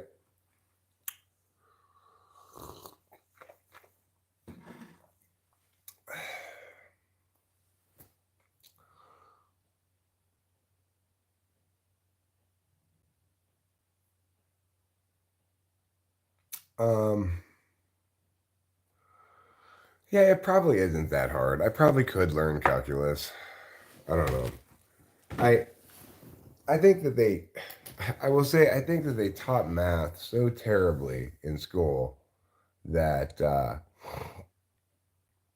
it's really hard to imagine how any of that stuff, like why I would ever have tried to learn it properly. The only math I liked was geometry.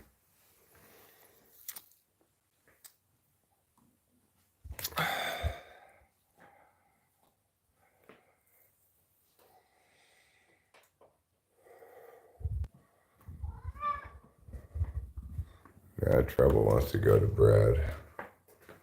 All right, let's go lie down. Maybe we'll tell a little bit of a bedtime story. I'm not sure. We'll just have to see.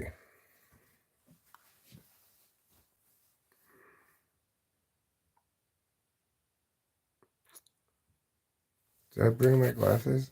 Oh, God. Eric. Boot to the head. That's what I deserve for forgetting my glasses. The boot to the head.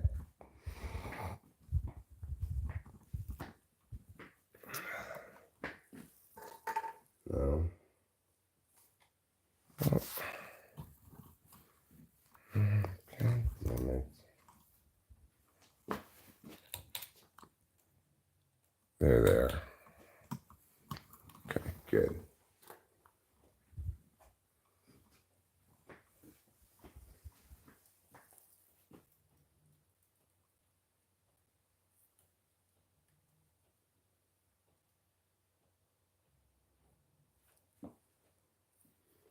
Okay. There.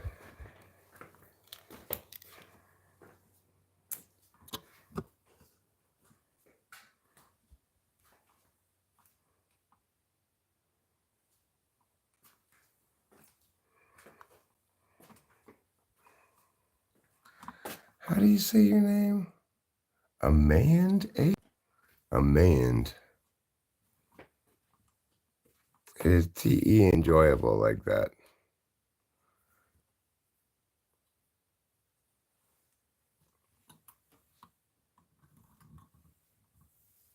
Yeah, well, I remember really not trying at all or caring about trigonometry. That was my senior year. I was like, I don't want to do homework and stuff.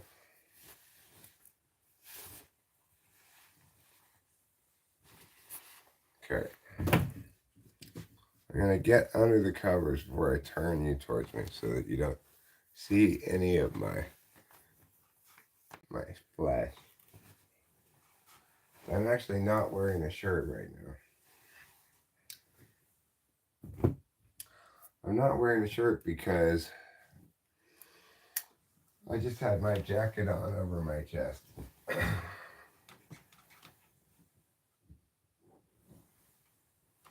Okay. There. Now it's safe for you to see me. All right. So who do we have here? I have to evaluate that before I start my story. Who do we have here? We've got Amain, Sleazy Juan, Elaine, Carlos Paiva, Padawan Rangebender, and Boba Fett. Elaine, Amain, Sleazy Juan, Carlos, Padawan, and Boba Fett. Okay, here we go. This will be a St. Patrick's Day themed story. All right. Everybody get ready to go to sleep because it's bedtime story.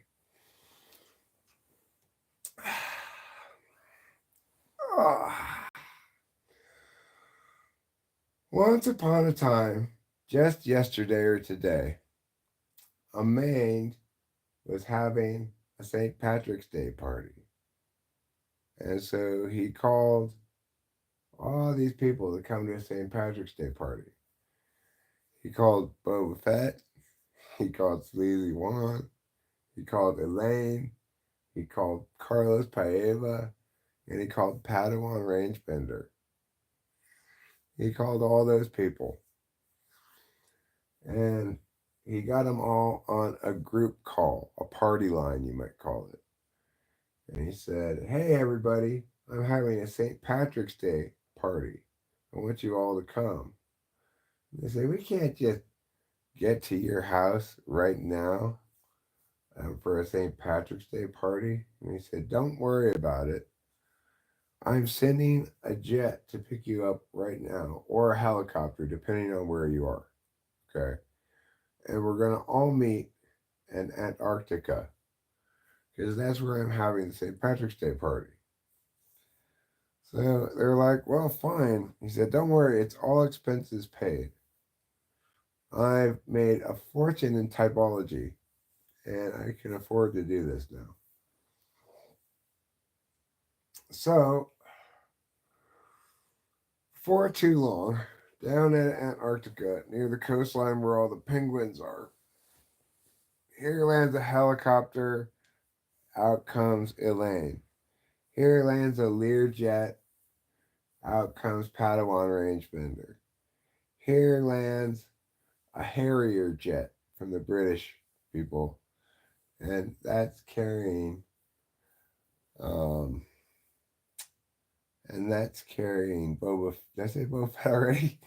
That's carrying Boba Fett, and then by ship appear Carlos Paeva, and also Caroline's on this ship. In case she's still here, Caroline is also on the boat, and who else am I forgetting about?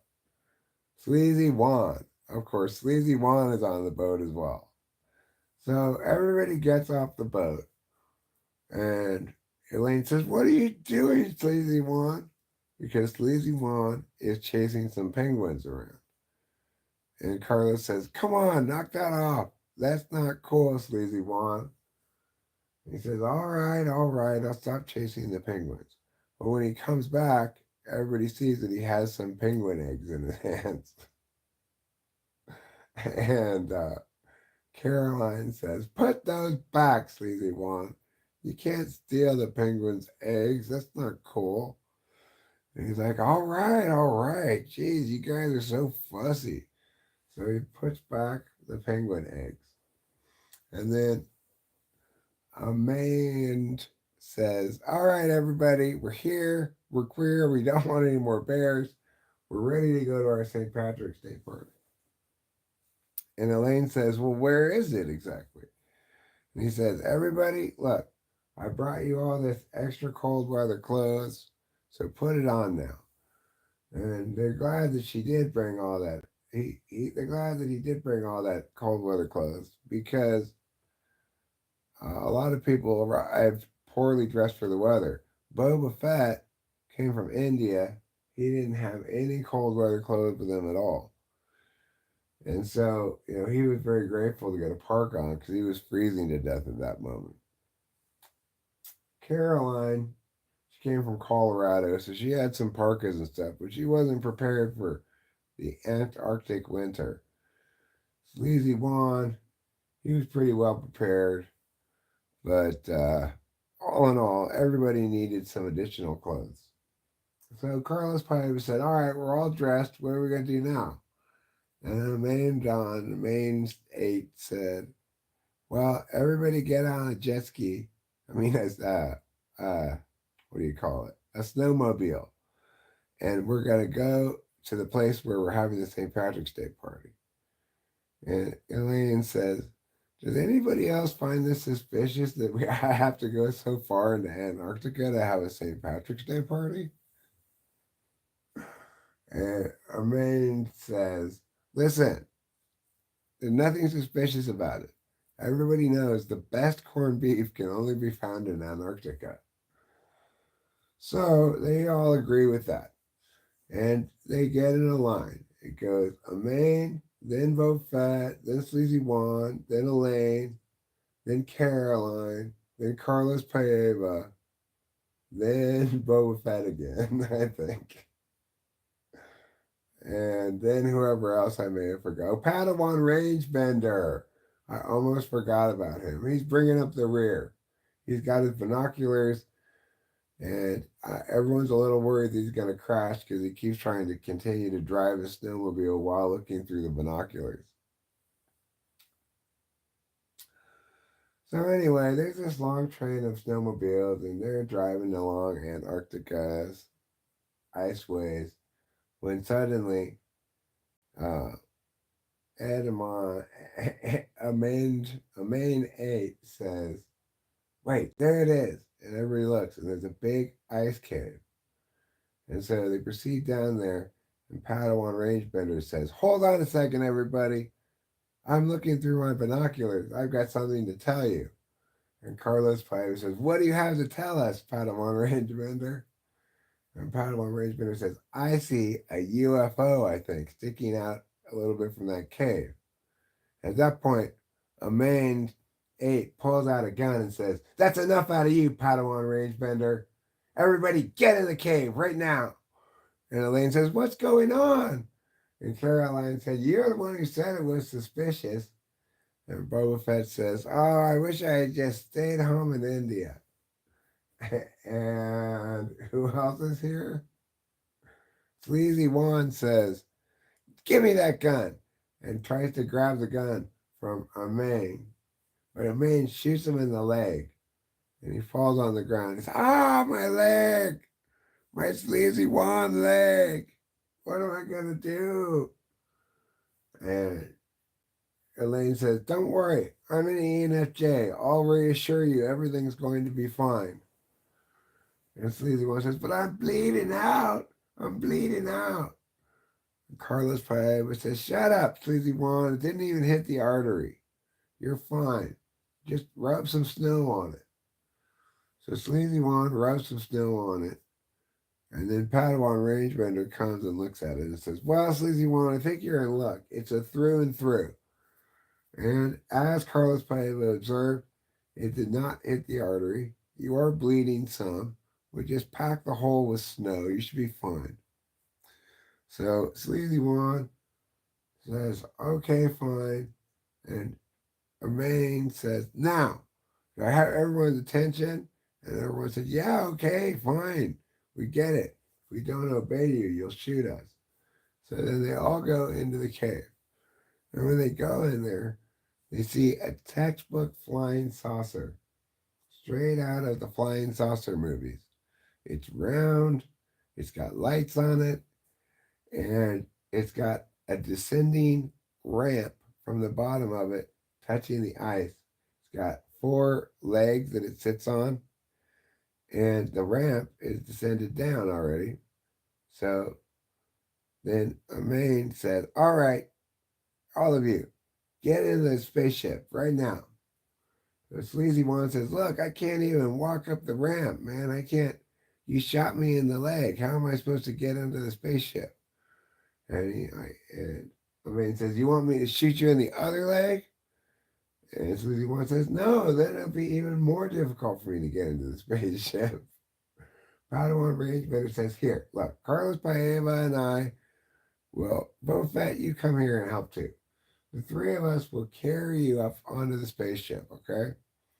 So the three of them start to carry start to carry Sleazy Wan up onto the spaceship. And then as Amain turns his back to deal with the other people, they throw Sleazy Wan off the ramp onto the top of Amain, who falls to the ground, crumpled, and the gun flies away from his hand. And so then Caroline picks up the gun and she says, "I don't know how to use a gun. I've never shot anybody before." And Elaine says, "Give it to me. I'll shoot him." And she takes the gun from Caroline. And at this point, Sleazy Woman's like, "Ow! Oh, I think I broke my arm. Why did you throw me off of the ramp?" And Carlos Pyro scrambles down, and Padawan Rangebender and both fat. And they take a look at him and they say, "It's fine. It's just a single break. It's not a compound fracture. You just need a splint and you'll be fine." He's like, "Why did you throw me? You didn't even warn me." And they said, "Well, if we had warned you, then he would have known we were going to throw you on him." Meanwhile, Elaine and Caroline have gotten Amang at gunpoint and tied up. And he said, "Where did you get this rope?" And Caroline said, "I always carry rope with me everywhere I go. You never know when I'm going to have to climb up a mountain." So at this point, uh, everybody gathers around and says, "Well, what are we going to do now?" And the man says, "It's too late anyway. The aliens are already here, and they'll come down from their spaceship in a second, and they'll come get you and put you on the spaceship." And sure enough, in a minute or two, some textbook gray aliens walk down the ramp. And they say, "Hey, what's going on here?" And Carlos Paeva says, "Wow, you speak such flat American English." Padawan Rangefitter says, "I was wondering about that too." And then Boba Fett says, "Do you speak any other languages?" And the gray alien on the left, whose name is Lucy, but it's a boy's name for the aliens, he says, "I speak a little bit of Spanish, a little Spanglish, but mostly just English." And then Tom, who's a lady alien on his right, because in alien culture, names are backwards like that. Tom says, "Yeah, I speak a little bit of Spanish too. I took French in alien high school, but I don't really remember any of it." And and then Sleazy Juan says, "Ah, my arm is hurting so much." And Tom says, "Wow, that guy's pretty whiny." And Mofet says, "But he did just break his arm. Maybe we should have a little sympathy for him." And then Tom says, "Well, how did he break his arm?" And, Padawan Rangebender explains, "Well, what happened here was, you see, a main eight, he was trying to kidnap us to give us to you, and he shot one, and then we decided to be taking advantage. He turned his back to throw one on top of him, and anyway, that's where we are now." And Lucy says, "Ah, I see. So why were you bringing? Who are you, and why were you bringing these people to us?" And a man says, "I'm your most biggest fan.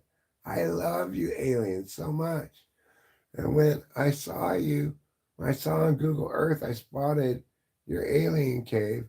I thought, I need to bring the aliens some sacrifices so that they will accept me into their alien society. And Tom and Lucy roll their big gray alien eyes.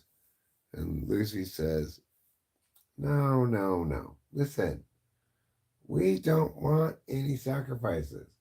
Okay? We don't want to probe you. We don't want to mutilate your cattle. We don't want to make crop circles. You guys have got this all wrong. We're just here in Antarctica for one reason. And, Padawan Rangeman said, well, what's the reason? He says, because Antarctica has the best corned beef, and it's St. Patrick's Day. And then they busted out a big corned beef, and everybody had corned beef sandwiches. The end. So I hope you enjoyed that bedtime story. Good night, and I'll see you later.